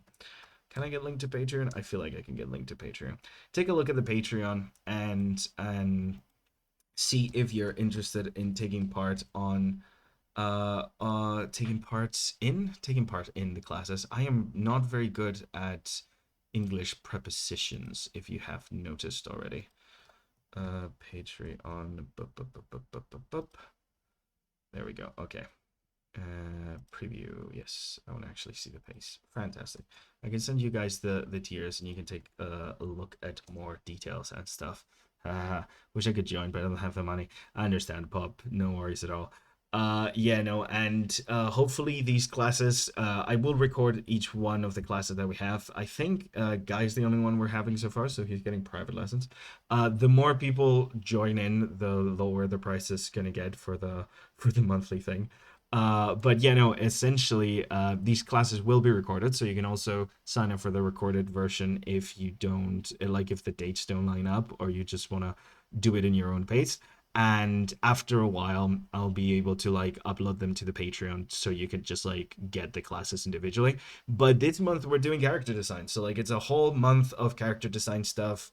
We have four lessons planned. You can take a look at them on the Discord on the class calendar. I have like details about everything that we're going to be doing and stuff. But yeah, yeah, there's yeah, it discounts for the amount of people. I mean, it only makes sense. Like if it's only one person, it's a lot of work that I'm putting for just one person. But as soon as there's like more students in, like I don't really need you guys to pay that much because there's more of you and I'm getting all of the money for every single student. So it scales. It scales with people. Also, I discounted 20% off this month anyways because fuck it. At this point, who needs to eat, you know? Uh, but yeah, so hopefully you'll be seeing the resources and stuff. I think I might be doing a lot of character design based streams this month just because my brain is going to be in full on character design mode. But yeah, check it out and hopefully all of the class recordings will be available on the Patreon pretty soon, so you can just like buy them individually if you want to, and you know it's going to be a lot cheaper. Take a look also on the Patreon. We have a bunch of older 2 hour and hour and a half classes, so you can see if there's like any of them pique your interest and stuff. They should also be 50% off for the month. So yeah, just yeah, all that good stuff. But yeah, I love that strat discount for amounts of people. Yeah, you. Hey, Bree. Welcome, Bree. I'm about to leave, Bree. He just got here, but I'm heading the heck out. We just made it to 6 p.m. I'm also seeing some friends tonight for dinner. I got some friends that are gonna make us dinner. We're doing like a double date with another fun couple. Such good people, honestly. People are sometimes so nice. They're so great. But yeah, thank you so much, Abby. Thank you guys for showing up. As always, every time I click the stream button, there's like that little like, first couple of minutes while we're waiting for this to turn on where like no one's showing up. And like I'm always like, well, that's fine. I'll just talk to no one. I bet no one's gonna show up today. And again and again and again, despite the day, despite the date, despite the hour, you guys show up and you guys are amazing, and I just want to say thank you. Honestly, this is fantastic and I love doing this with you guys. So yeah, here's our little garden mermaid. Thank you everyone for showing up. I will see you guys next Thursday, and just keep a lookout at everything that's going on. But yeah, you should watch the trailer for the invite. Oh, there's a trailer for the invite. Oh, I didn't know the trailer had come out yet. Oh, more indie movies. Yes, yes, yes, yes, yes. Thank you so much very, very much, everyone, for showing up. And I will see you all next Thursday. Keep a lookout for the topics. And yeah, I'll see you then. Have a nice one, guys. Bye bye.